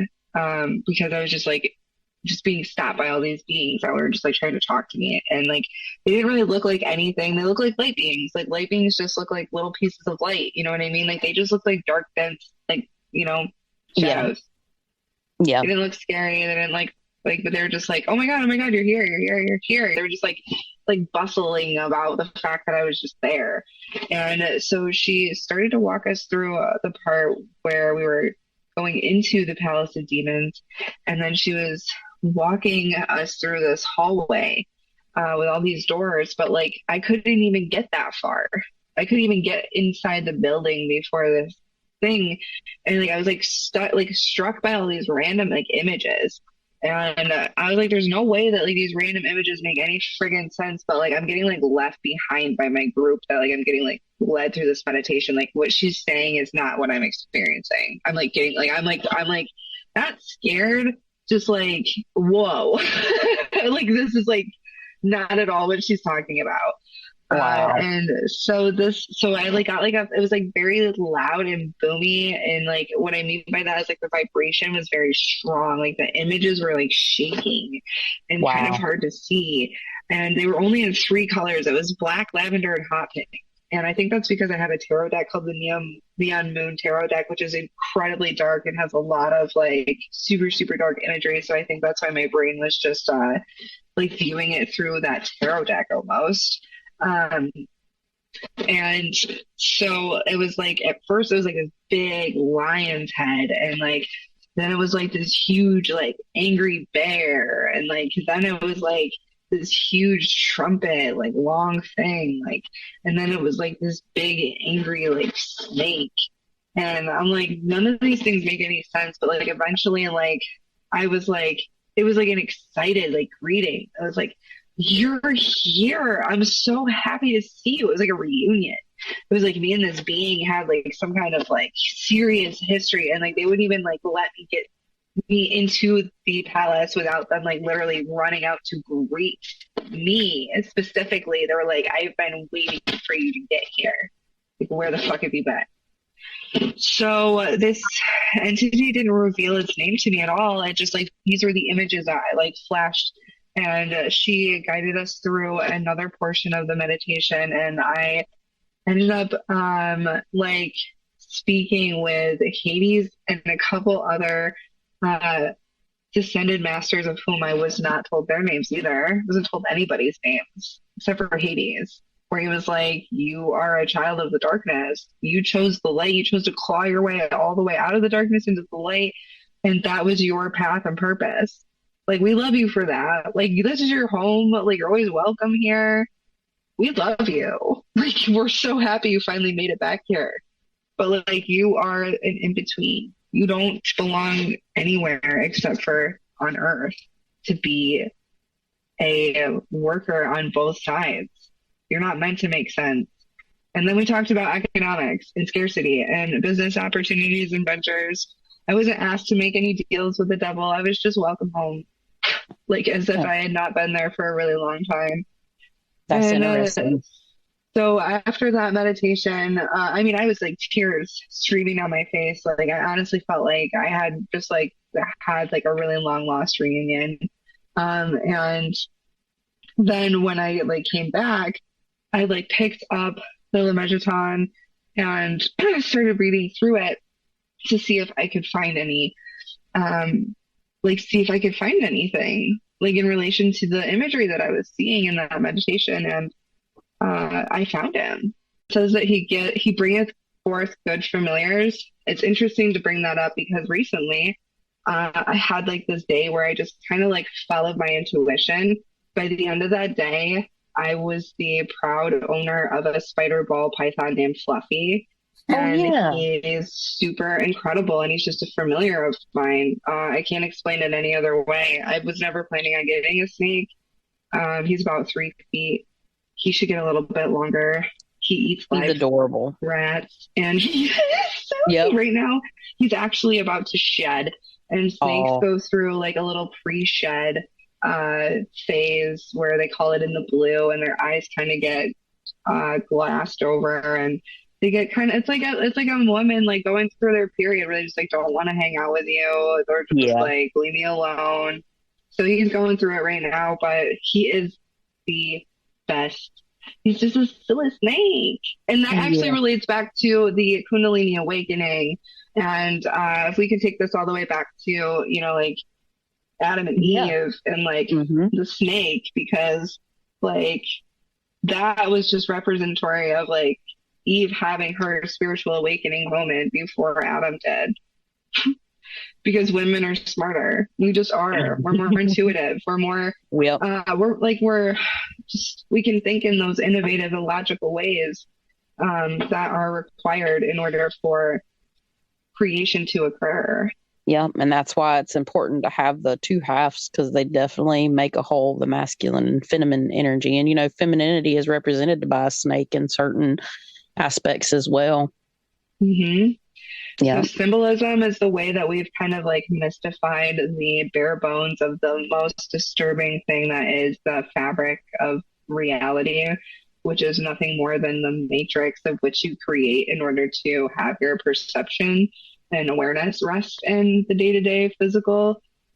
So back what I was saying about the manifesting thing, and how we hold and create vibrations, as humans, because like it sounds super simple and easy, right? You just think something and then you have an intention and then you have some feelings and then bam, there it is. Like, Yep. no, the way that I explain it, the way that I've come to understand it by studying the Hermetic principles, um, really closely and trying to apply them and how to use them for manifestation purposes as a magician, as a witch, as a spiritual being.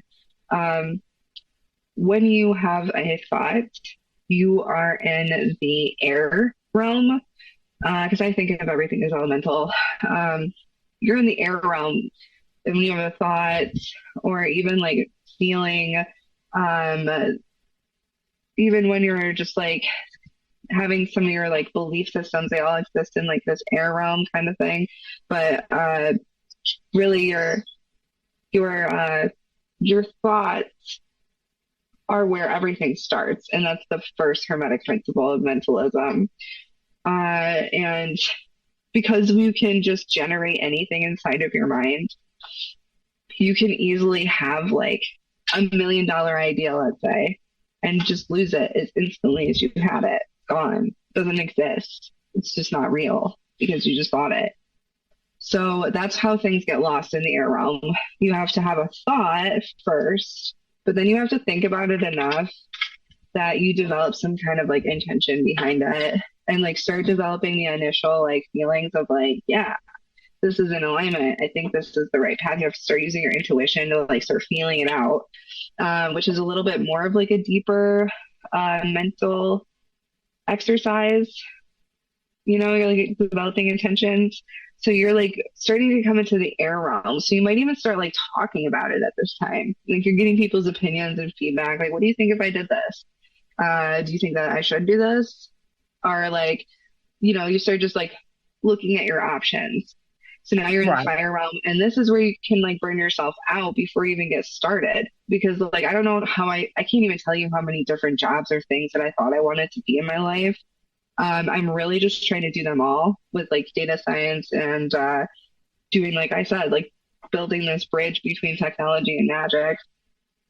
And so you can just burn out on something by talking about it a lot, and then it's done. You're just over it. You like got it out of your system because it wasn't completely in alignment with what you are and your purpose and your soul.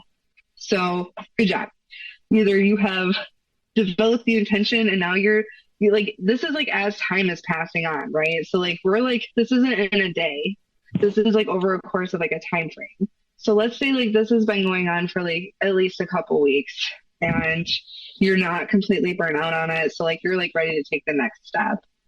The next step is where I get stuck. And the next step is the water realm. It's my least favorite out of all of them. And I think that that is in astrology, you can look at the place where the element that people have the least in, and that's probably where they struggle the most. And that's just maybe a personal observation. But the water realm is where things get real heavy and thick and really like intense because Yeah. it's like the pressure of having to get through the water realm, it gets harder, and the cognitive dissonance between your thought and like where you are and where you want to be becomes bigger and bigger and bigger, and you're like separated from the light that you had in the fire realm more so, and then you're forced eventually in the water realm to ignite your inner flame enough to like guide you through it because you'll just get lost. Yeah. And it's You don't related to know if up is emotions. down and right is left and everything looks the same because you're just in pure black. So Yeah. you have to like go through the blackening process and actually build that inner light in order to shed through that whole nasty, yucky goo, that fucking like nasty, thick muck that you have to get through in order to even enter the fucking earth realm. And guess what happens when you hit the earth realm? Now you're not even going down, you're going up, and you have to go through the earth in order to like emerge back to the air realm as like your sprouted fucking plant. So like, and it's a cycle, right? So it just keeps going around and around and around. So like it's a grueling process, and each level has its own like intense, distinctive like initiations that are very distinctly related to that element. And I think that I find that like in water seasons, like Pisces, for example, or Cancer, like my life will just get super wet, like like wet. Yeah. Like the roof is leaking right now. Like I mean, like just like weird, random weird shit. Like my two kids will like be spilling a lot of their drinks all over the place, or like more so than usual, or just like shit just gets wet, and I just hate it. I'm like, ugh, Yeah, and emotionally, because ugh. I attach water to like emotions, of course, and you can have murky emotions, you can have a streaming flow of, thoughts. And I love how all the elements really do in a way work together. And when you're talking about it like finding your inner flame, I really resonate with that, because like one of my sayings for Luna Beams is ignite your inner flame. And I resonate a lot with Vesta energy, or the I archetype didn't of know that, Vesta. but I love that.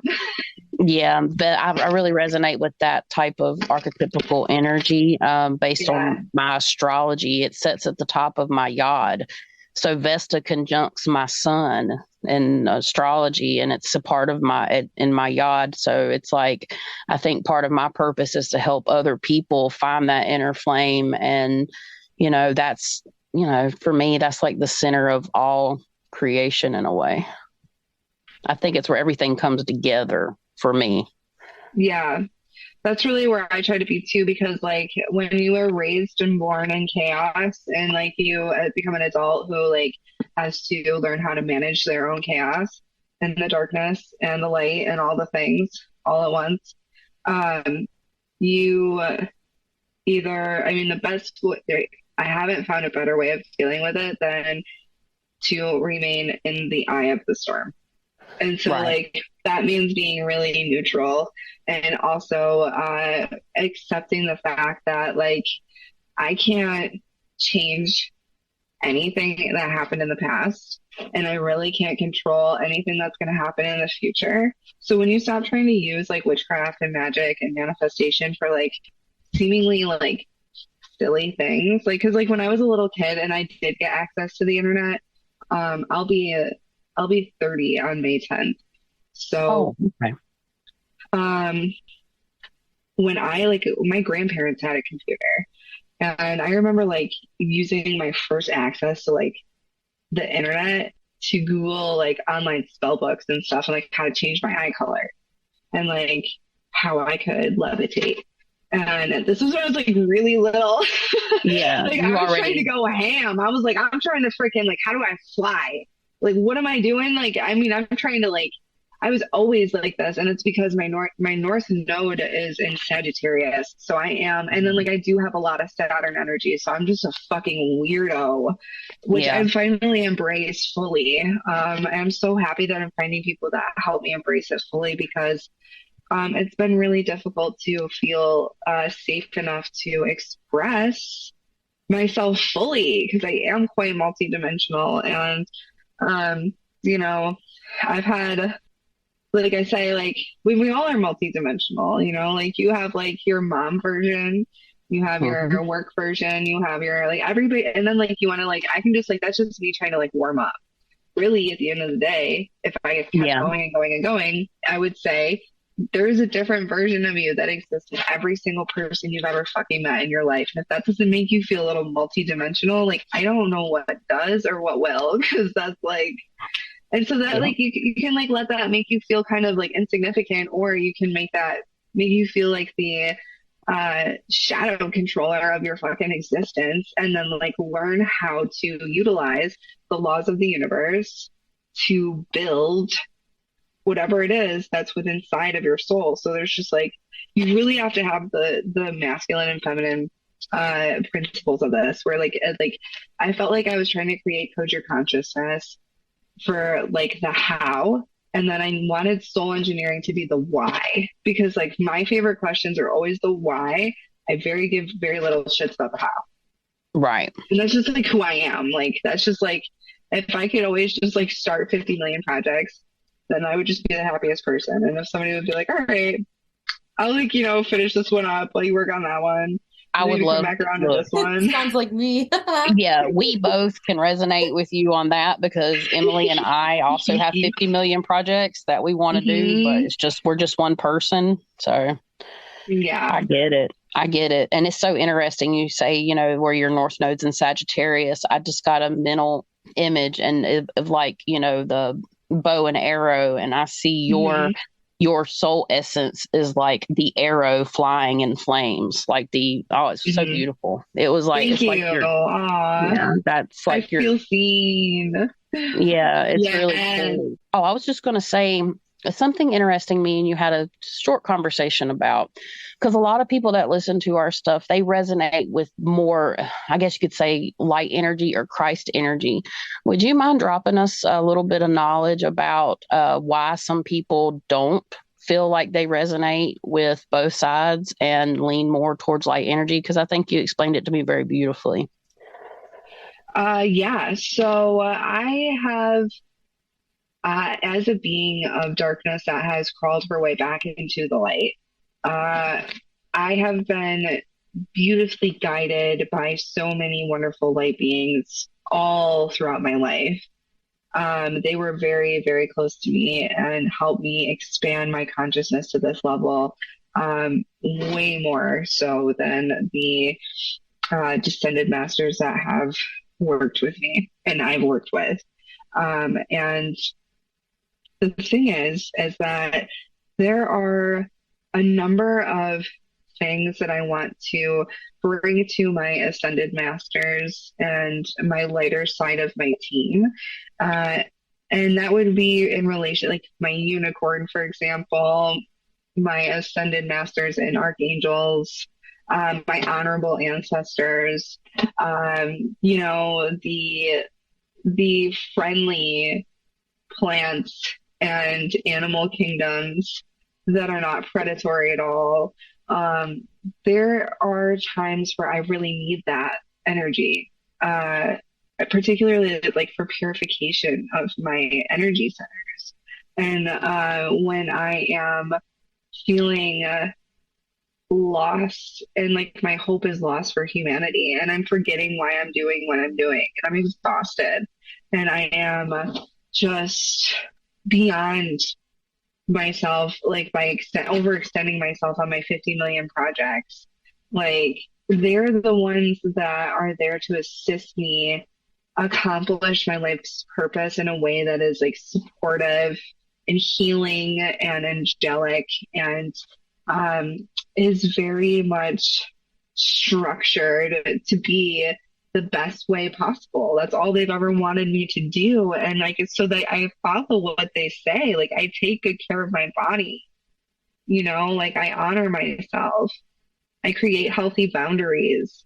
And that's like kind of more what I've learned from the descended master, the boundaries part. But like, like they have both taught me different things. Right. So I think that has been the vibrational energies that have taught me what unconditional love is, on that side of the spectrum. And Yes. then the descended masters, on the other hand, have helped me overcome addictions to toxic dynamics of codependency and narcissism. They have helped me rid myself of lower vibrational entities that they actually are very familiar with and know their tricks and know exactly how to put a stop to them. And I can only speak for this one very particular demon. I know that there are so many of the Goetia Infernal, and I also know that there's just so many that I don't even know of.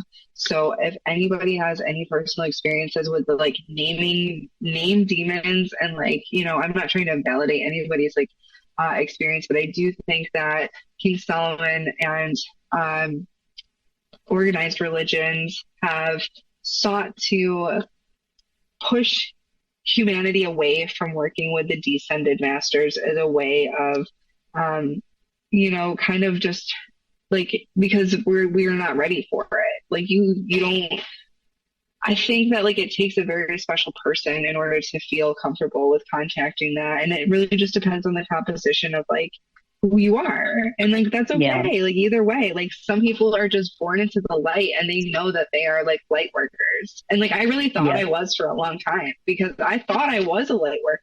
I really did. Like that's how I lived my life. I never cast like malevolent black magic. If you meet me, you feel my energy, you know that my heart is pure, full of unconditional, Christly, like unconditional love energy. And my family and my ancestry has like resonated heavily to the vibrational energy and frequency that is Jesus Christ. And I love him too. I felt that energy in my body. Uh, and it's just that I've also been able to work, like I said, I've worked with Ma Kali. I've had conversations with other deities. I don't really claim any one of them as to be my ultimate expression into divinity. I found that within myself. And, I'm still trying to unravel. Those are things that I still just don't have enough information on myself because like I'm constantly evolving, constantly growing, and constantly learning. So the things that I am like tossing over in my head are like, are we in a holographic simulated universe and flat earth is real, or are we in this kind of just magical situation that we don't really need any further explanation for because we can just accept the fact that like we're like where do we draw those by like, so these are the things that I'm thinking of. And like how do we harness like energy frequencies and vibrations in order to craft our reality in soul matrix to be completely exactly what we want it to be. So that's what I want to Yeah. teach people how to do. Yeah. And it's It's valid. called soul engineering. Like that's what I do.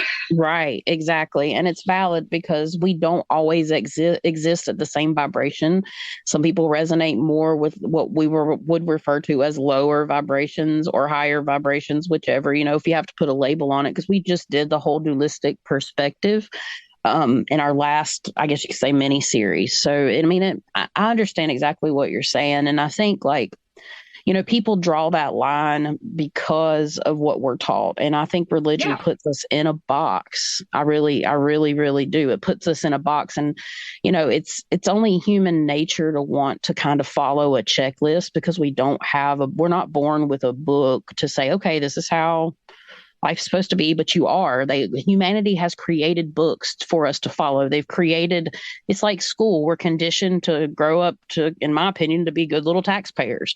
Right. They start from a young age. And I mean, Yeah. Well, I mean, like, think about the story of Jesus Christ. Like, why the hell was he in a manger?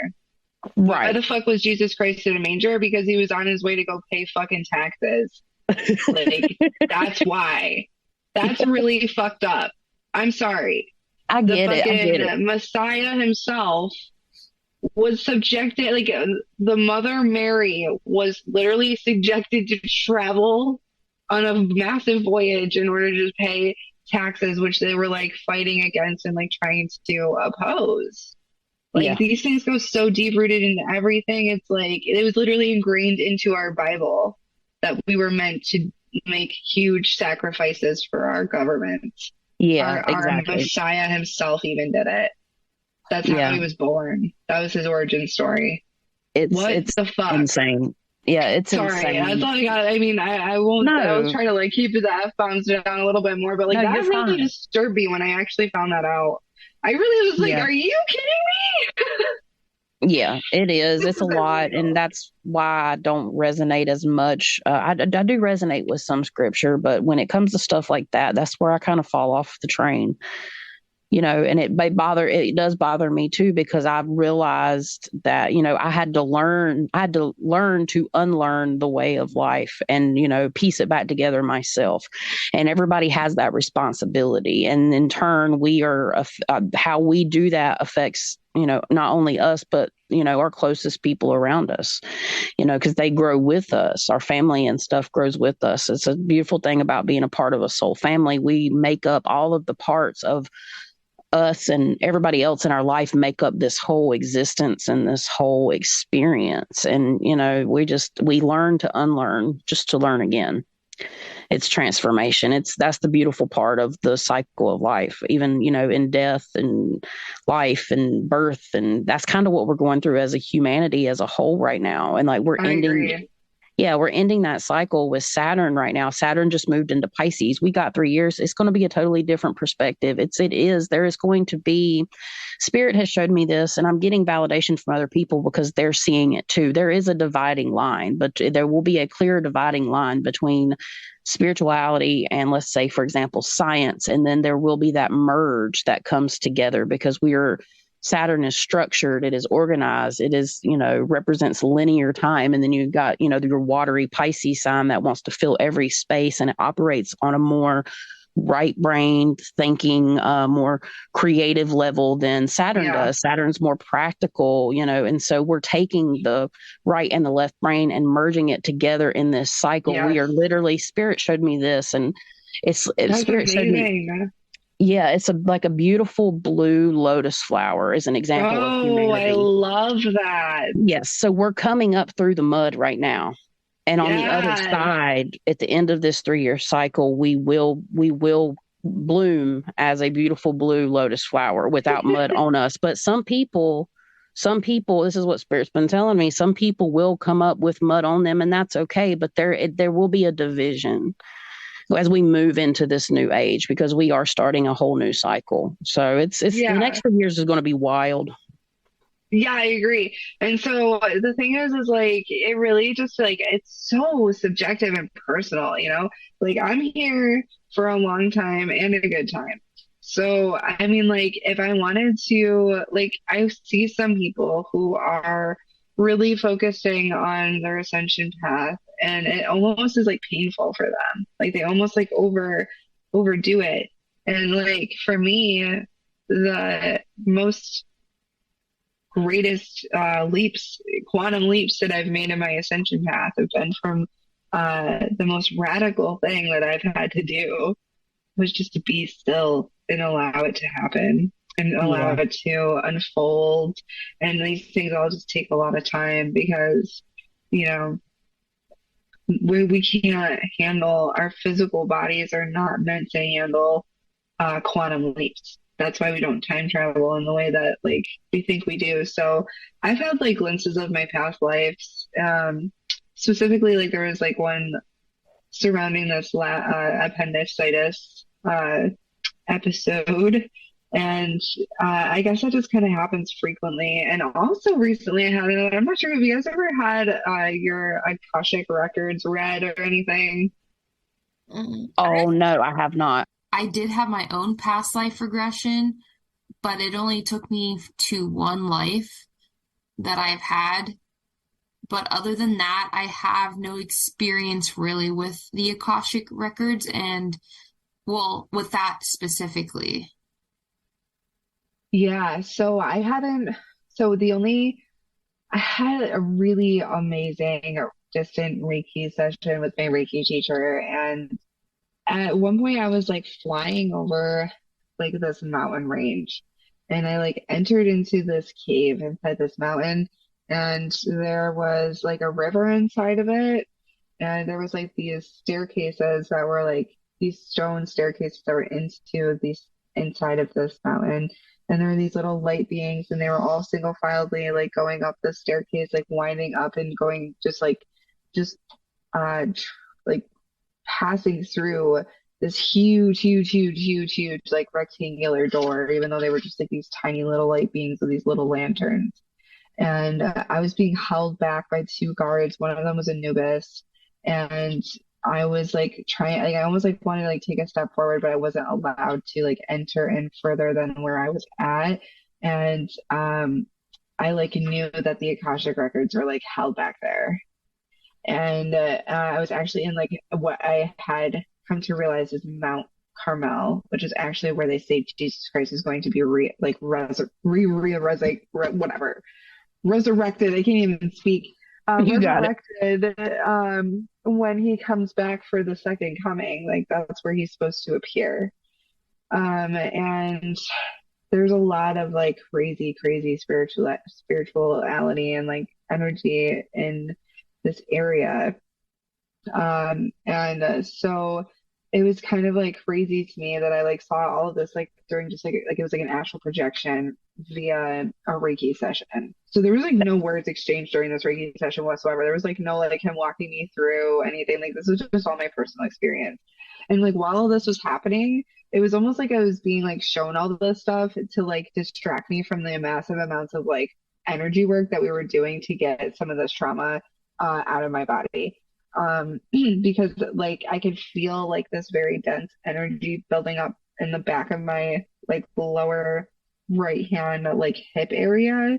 And then like we worked together to move it towards the center of my spine and then like up through my chakras, which I got stuck in my heart chakra like for a lot because I experienced it almost seemed to be like I get stuck in grief as one of the main modes of like grief is hard for me to process. So it got stuck there for a little bit before like it could be moved up all the way and then like shot out of my third eye. So like that's what was going on in the like background of that while that was all happening. So it was like very insane. I was not prepared for that at all. Like I felt like I've never felt so naked in my entire life, like down bare to like my energy. You know what I mean? Like and that's why I chose him to actually be my Reiki teacher. He's a good friend of mine as well. So like you've known me since 2016. We met all the way back in 2016 at a full moon gathering down at Suwannee. It was like it was Tipper and Friends that was playing, so it was some pretty crazy like electronic music and uh all sorts of really cool, interesting characters, very like ethereal beings, all in this beautiful setting. Oh my Uh, gosh. it was just amazing. Like so that's how we met, and then like all these years later, this is like where we're at. That's so cool. So yeah, it's nice to have like a person that I like genuinely like rely on their sense of reality. Like he just like has great discernment and he's very grounded. So it's nice like that's kind of the energies that I try to surround myself with when like I'm looking for consultants for me personally. So I think it's important that like if you are looking for somebody like a mentor or coach or somebody to work with, to really understand first, like what you need. And like you can only really do that like by like tapping into like I mean that's how I've done it is like using tarot and astrology and learning a different modalities of energy healing. I actually just got some tuning forks. So I'm going to be learning about sound healing Oh to wow. add that to my wheelhouse in my energy healing sessions. So I'm super excited about that. Yeah, that's great. I'm just going to keep piling on my resume of all these awesome, great things that we can do in order to expand our consciousness because that's what I'm here to do. Exactly. And I think it's a great thing, like the Reiki and stuff. Like, I really want to have a Reiki session, and eventually I will. Plus, I really would like to learn Reiki because I've done like forms of that with certain people, like a friend of mine that I've known since I was 11, and she was having like really bad emotional issues. Plus, she has body pain and stuff. And I literally laid out crystals on her body, used my big quartz crystal. I use crystals, and I Mhm. literally pulled an energy tube out of her out of the top of her crown chakra, and I felt it. She had her eyes closed and like reacted to me pulling it out of her. It was the craziest shit ever. Like I was Mhm. just trying to like, and so I mean, I did that without any like formal training, just things that, Yeah. I felt energetically, and I know that I can do it and I want to Yeah. do it. I really want to do that. And I think it's a good thing you I'll said send too. you a YouTube video after we get off this call. Let's do it. And it's like it's a really simple meditation that you could practice every single day. And it's I don't want to sound too ignorant. So it is I believe it's a Japanese practice, energy healing practice. And what you Okay. do in your meditation is like you get in your comfortable space and you feel the heaviness around you, that thick energy that we were talking about, and just allow it to sit and kind of constrict around you and really kind of like make you feel like you can feel it, like kind of like claustrophobic even. And then when Yeah. you're taking your deep inhale breaths in, you're taking in either, I mean, if you're doing self-healing or like, let's say like you were doing an energy healing on somebody else, you'd be taking in their heavy energy on your inhales and holding it inside of you to transmute that energy. And on an exhale, you're giving back that energy to them that has been purified.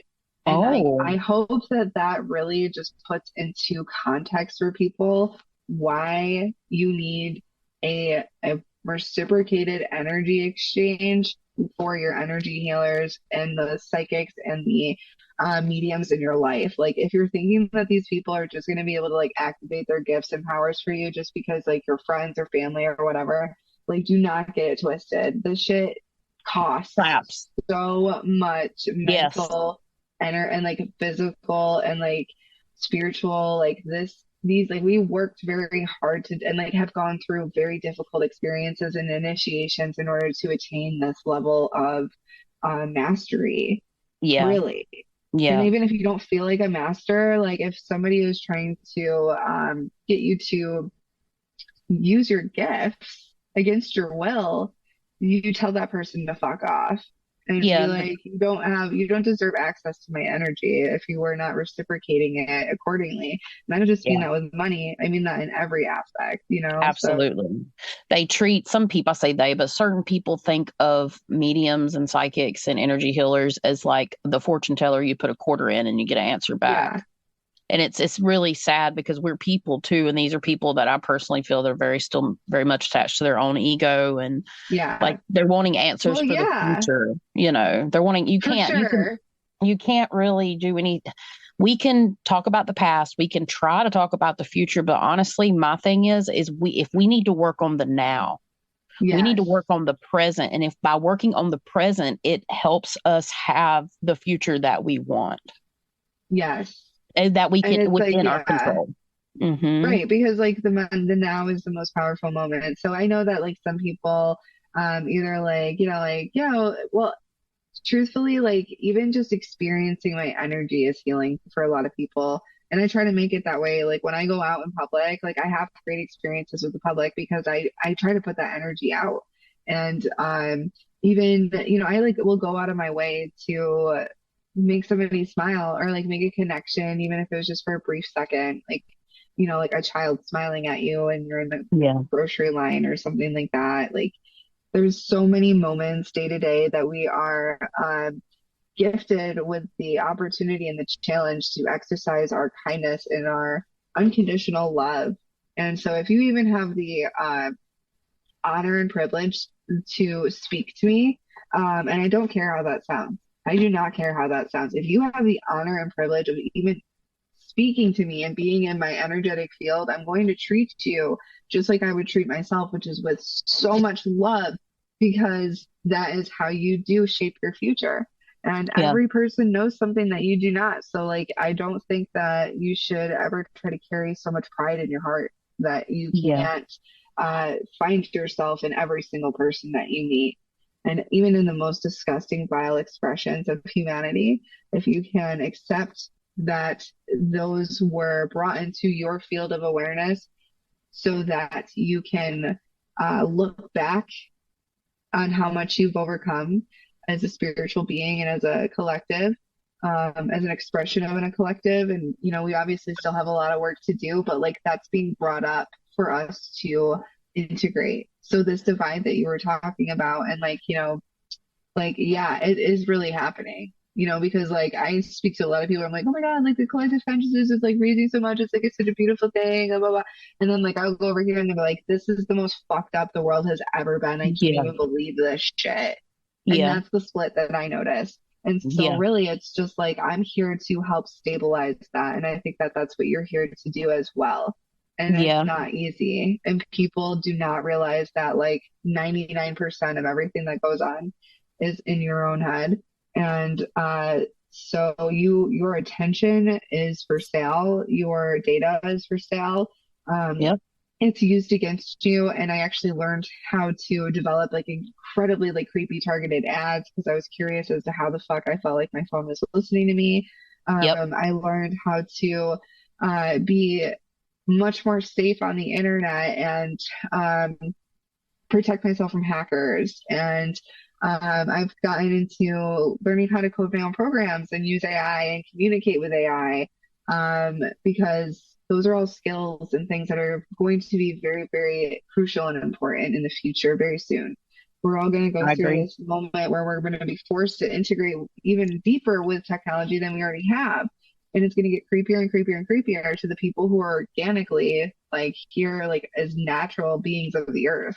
Yeah. It's not natural, it's Yep. artificial. But eventually, what's going to happen is it's not going to be artificial intelligence, it's going to be advanced intelligence, and we will eventually just be not really, so like, I mean, not useful, but I mean, just like not, um, we just won't have to think as much. So some people will seek out ways in which they can create their own realities, and other people will sink into the created realities.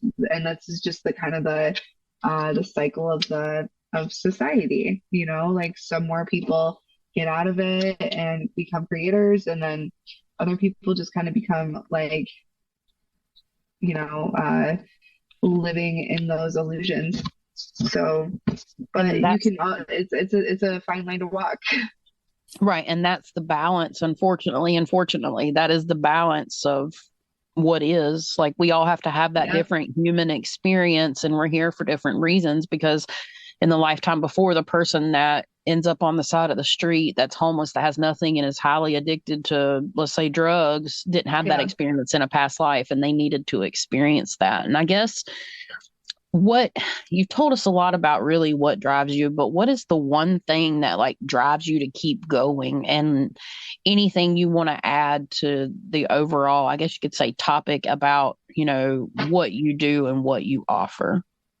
Sure, yeah. So I'd say that helping people find their unique expression to divinity is something that I'm really passionate about. And it's been my purpose to help raise the collective consciousness. And that really just like keeps me going because I just have like an endless thirst of like knowledge and for like evolution, with the the selenium in Capricorn, I think has a lot to do with that.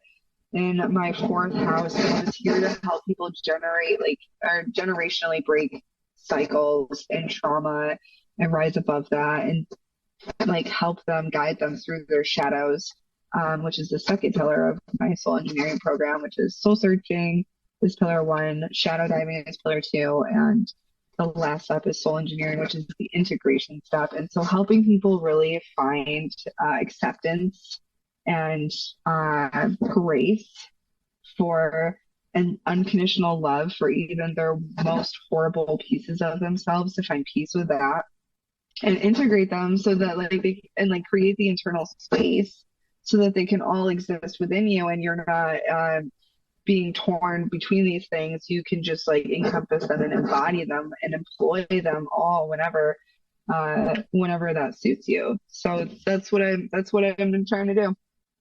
That's what keeps me going. That's how I do it. That's awesome. And I think it's very important. I think you've shared a lot of awesome things, like, and I a hope lot of I did. I, points. I really don't want to hold back on the information. And that's why I've been so happy and excited that people have been interested in featuring me on their podcast because like the information is out there. You can go read books. You can go, I'll give you all the books that I read to come to all these conclusions. I'll give you all of the contact information for all the mentors that I saw and worked with and developed these theories with and ideas with. Like I want people to find spirituality like safe. And so I never want to gatekeep. I just want to like really create a healthy, amazing, consensual community and space container for chaotic creatives to like unfurl their whole entire light and darkness and say, here is really me in all of it. And like, and really find that they're just so beautiful in all of that. So, yeah, it's a I mean, it's lot. beautiful. But it's Thank beautiful you. though. And I'm going to tell you what I just saw. I see you doing group retreats. Yes, I actually do have a couple of places that I'm going to be doing retreats. You're so good. I love this. So Yeah, I see you my doing it. I Reiki do. teacher, he has a retreat location now in the Rocky Mountains in Colorado. It's called the Quartz Retreat. You can find them on Instagram. It's a beautiful Nice. location. That one's going to be a very small, intimate, probably no more than like 5 people. And I think that's going to be for people that I really want to speak with on this whole mission of merging these two very wildly logical and illogical ways of looking at things, Eastern, Western, like black, white, I don't care, like just that are really in it for the integration. And then there is a place in the Catskill Mountains called Honors Haven. You can find them on Instagram. And they are a huge retreat space, conference center, and they're only about an hour and a half away from me. So this summer, I am going to be speaking with their sales team about setting up and putting down a deposit for a retreat, a couple of retreats this summer. So like you're right on par. Yep, I got it. Nice. I'd love to have you. I'd love to have you both. It'd be so much fun. I would love to do it. Yes. And I think that's Absolutely. actually maybe like what I should be. That's been kind of like something I've been kicking around a little bit. I'm like, maybe like that's what I have to do first before I feel. But then I'm like, no, no, no, like just launch this program and do that. I actually at the end of my program, that was kind of part of my program is that I wanted to include an optional retreat at the end of it. So like even after the whole 13 weeks of soul engineering, then we get all together to celebrate for like a weekend to just be like, holy shit, like we're real people. We are really real, Yeah, exactly. And really I see you real. doing I don't know why Spirit keeps telling me this, but I see you doing it around the seasons. Yes, that'd be great. I love that. And actually finding like, I'm just like adding on to it now, but like finding 4 different locations like across the United States, like in the 4 different like corners of the United States, and then like Yeah. one in the middle. So like all five. All Hmm. five. And I mean, like, I guess the Rockies aren't really technically in the middle, but like, I always consider it the middle, even though it's a bit Yeah, more well, Western than it is. and it's beautiful. It would be Oh a my gosh, beautiful. that look, Zoe and I stayed out there for about 10 days together, and that place was so incredible. And the energetics that were set up for us were exactly what, it was so healing. It was so healing. I barely even got a chance to see my Reiki teacher, but like, he definitely, him and his fiance Taylor, really just put it together so nicely, and it was amazing. And I highly recommend anybody that's in the Boulder area that's looking for a gorgeous place to just like really, really retreat. That would be the place. Heck yeah. Emily, we need to go on a retreat with Yeah, Jessica. we Let's do. go. I'm closer to her than you are.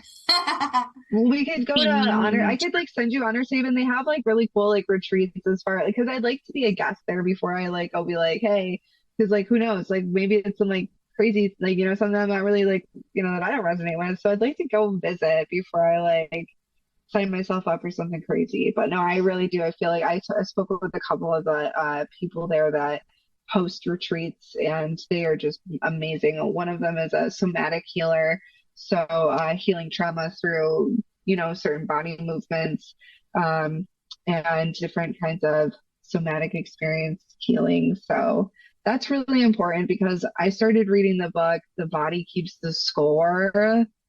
Oh my gosh. I got through the first chapter of that book, I cried pretty much the whole time. And then I was like, I am never going to read this.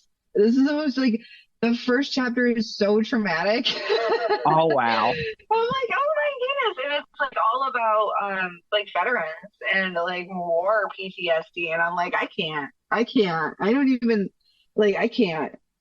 And Yeah. so, I mean, I should because I do think it's really important information. I feel it all the time. Like my sciatic nerve lately has just been like lit up, like, and like your I'm body is sorry. communicating with you like all the time. Yeah. It's like learning how to key in on that.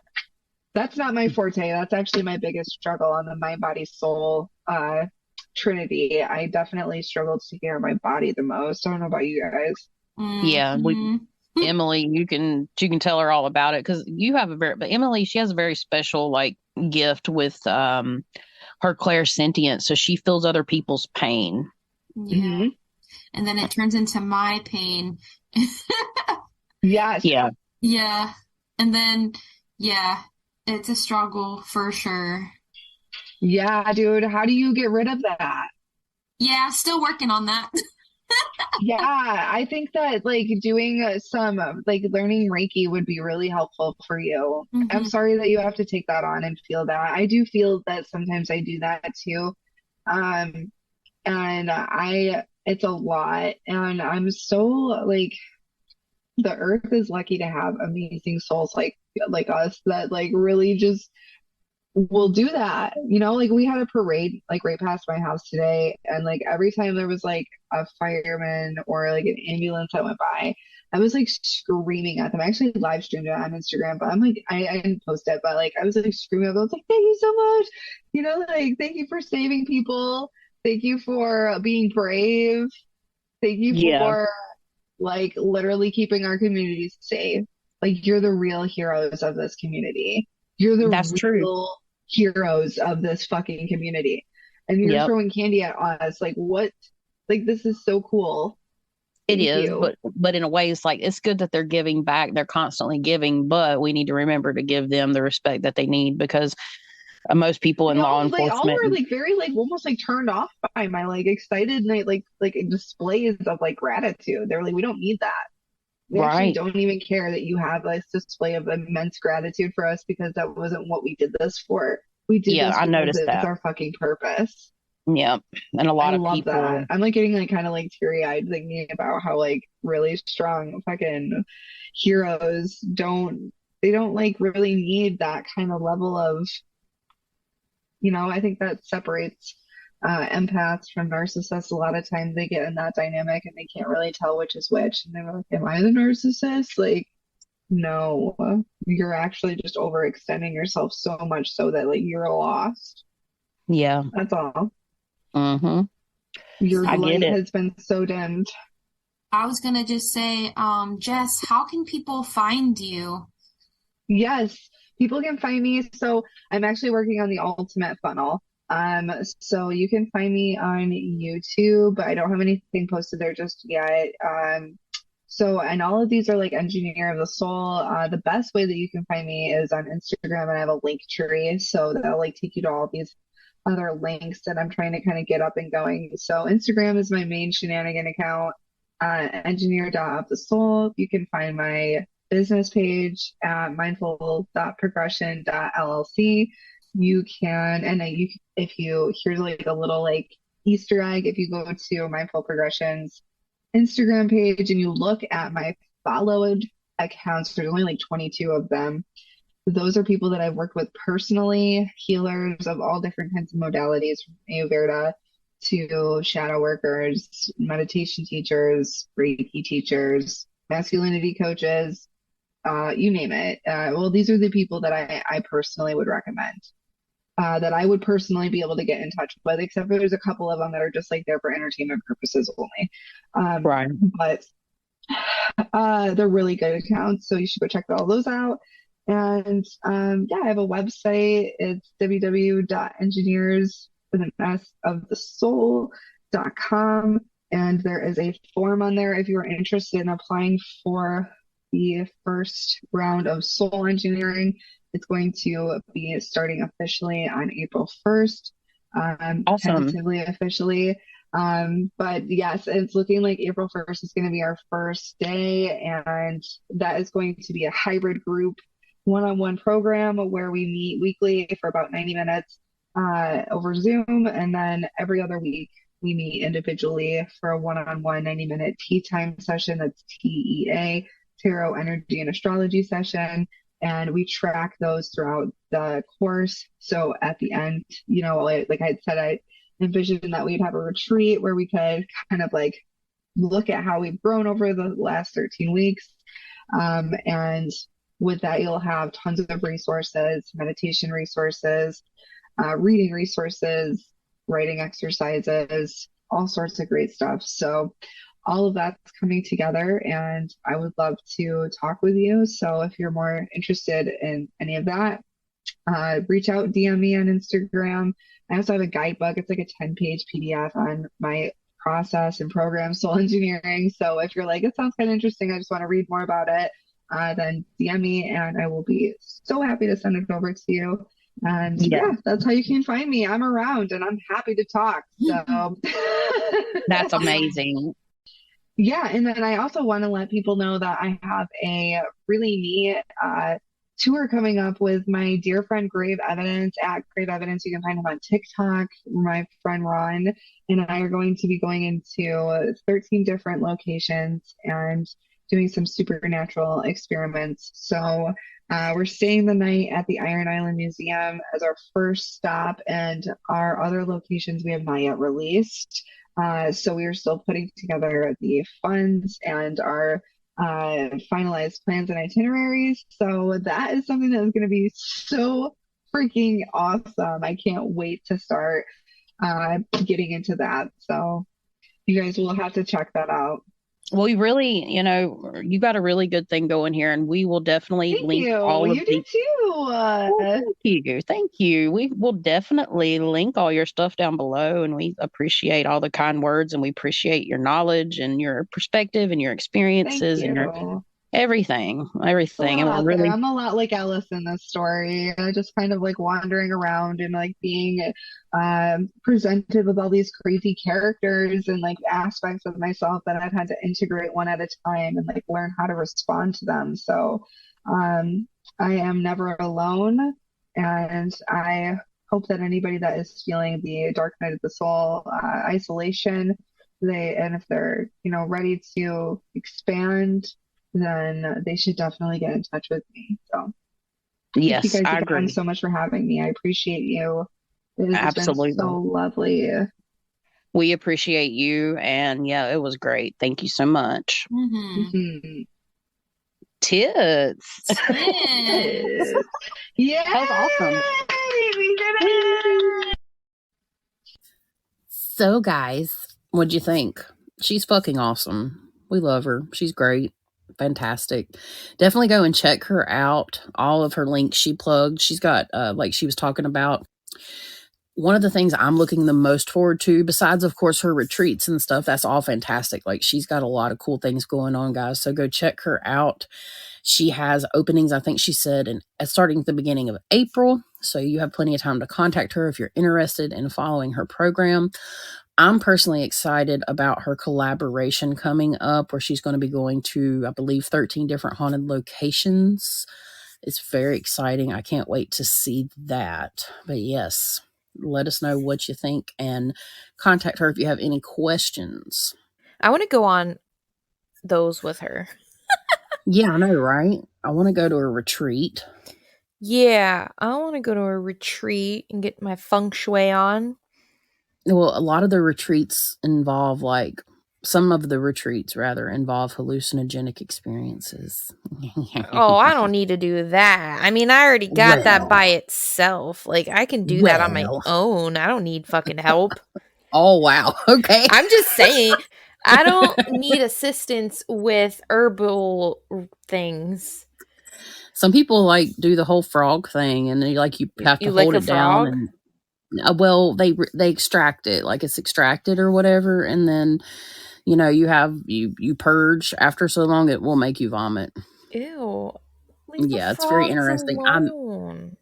I don't know if they actually like kill the frog. I don't know all that, but I mean, I'm they've been doing it for thousands of years. I'm I gonna mean, be like that vegan teacher, but like with oh PETA, God. and I'm just gonna say, leave the animals alone. They didn't do anything wrong. They're just people. Goddamn. Well, I think they used to lick the frogs maybe a couple hundred years ago. I truly don't know, but if it wasn't for the band Tool and magical mushrooms, I probably wouldn't be where I am at today. And I don't give a fuck what nobody says about me because they know it's true too. But like our oils in our skins get into the frog and it hurts them. So I'm pretty sure licking a frog could kill them. God made dirt. Dirt don't hurt. Frogs don't hurt. Sometimes they do. No. They're just hey, if you want to get their fucking parasites in your body, fine. We have them already in there. They're already in our intestines and shit like that, and our stomach and bugs. They're all It's over probably it. my problem though, for real. Bug, yeah. Bugs are already all over our body, everyone. It's okay. We just live and like they crawl on our eyeballs and shit. Like, So I have it's no cool. problem with the bugs. I like the bugs. I studied the bugs.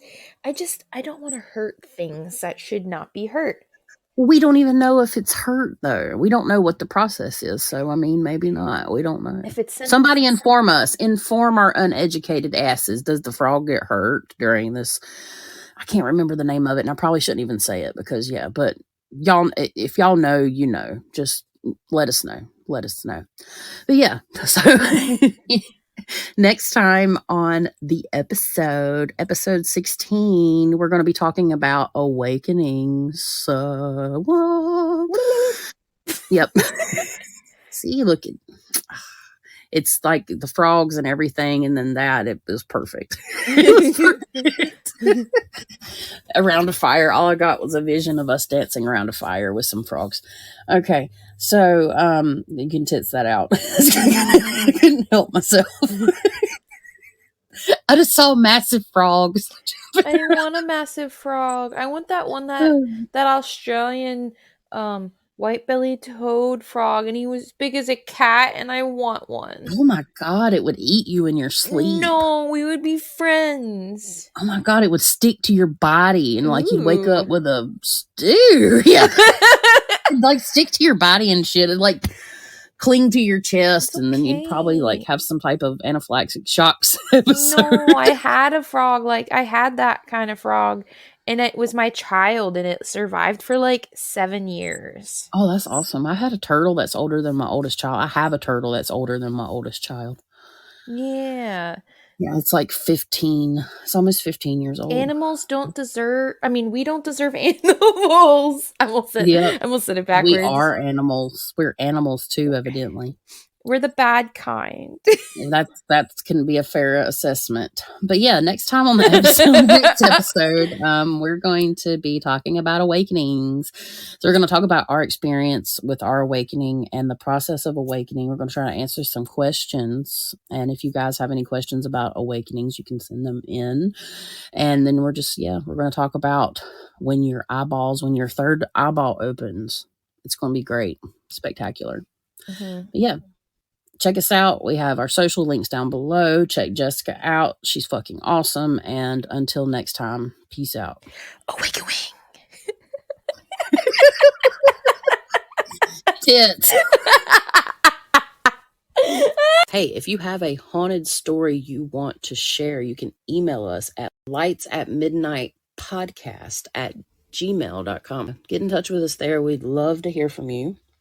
We really appreciate y'all hanging around and checking it out.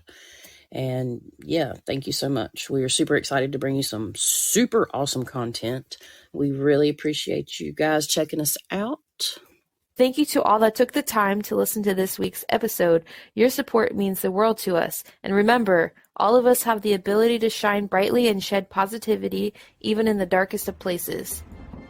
Stay safe, stay well, and light it up!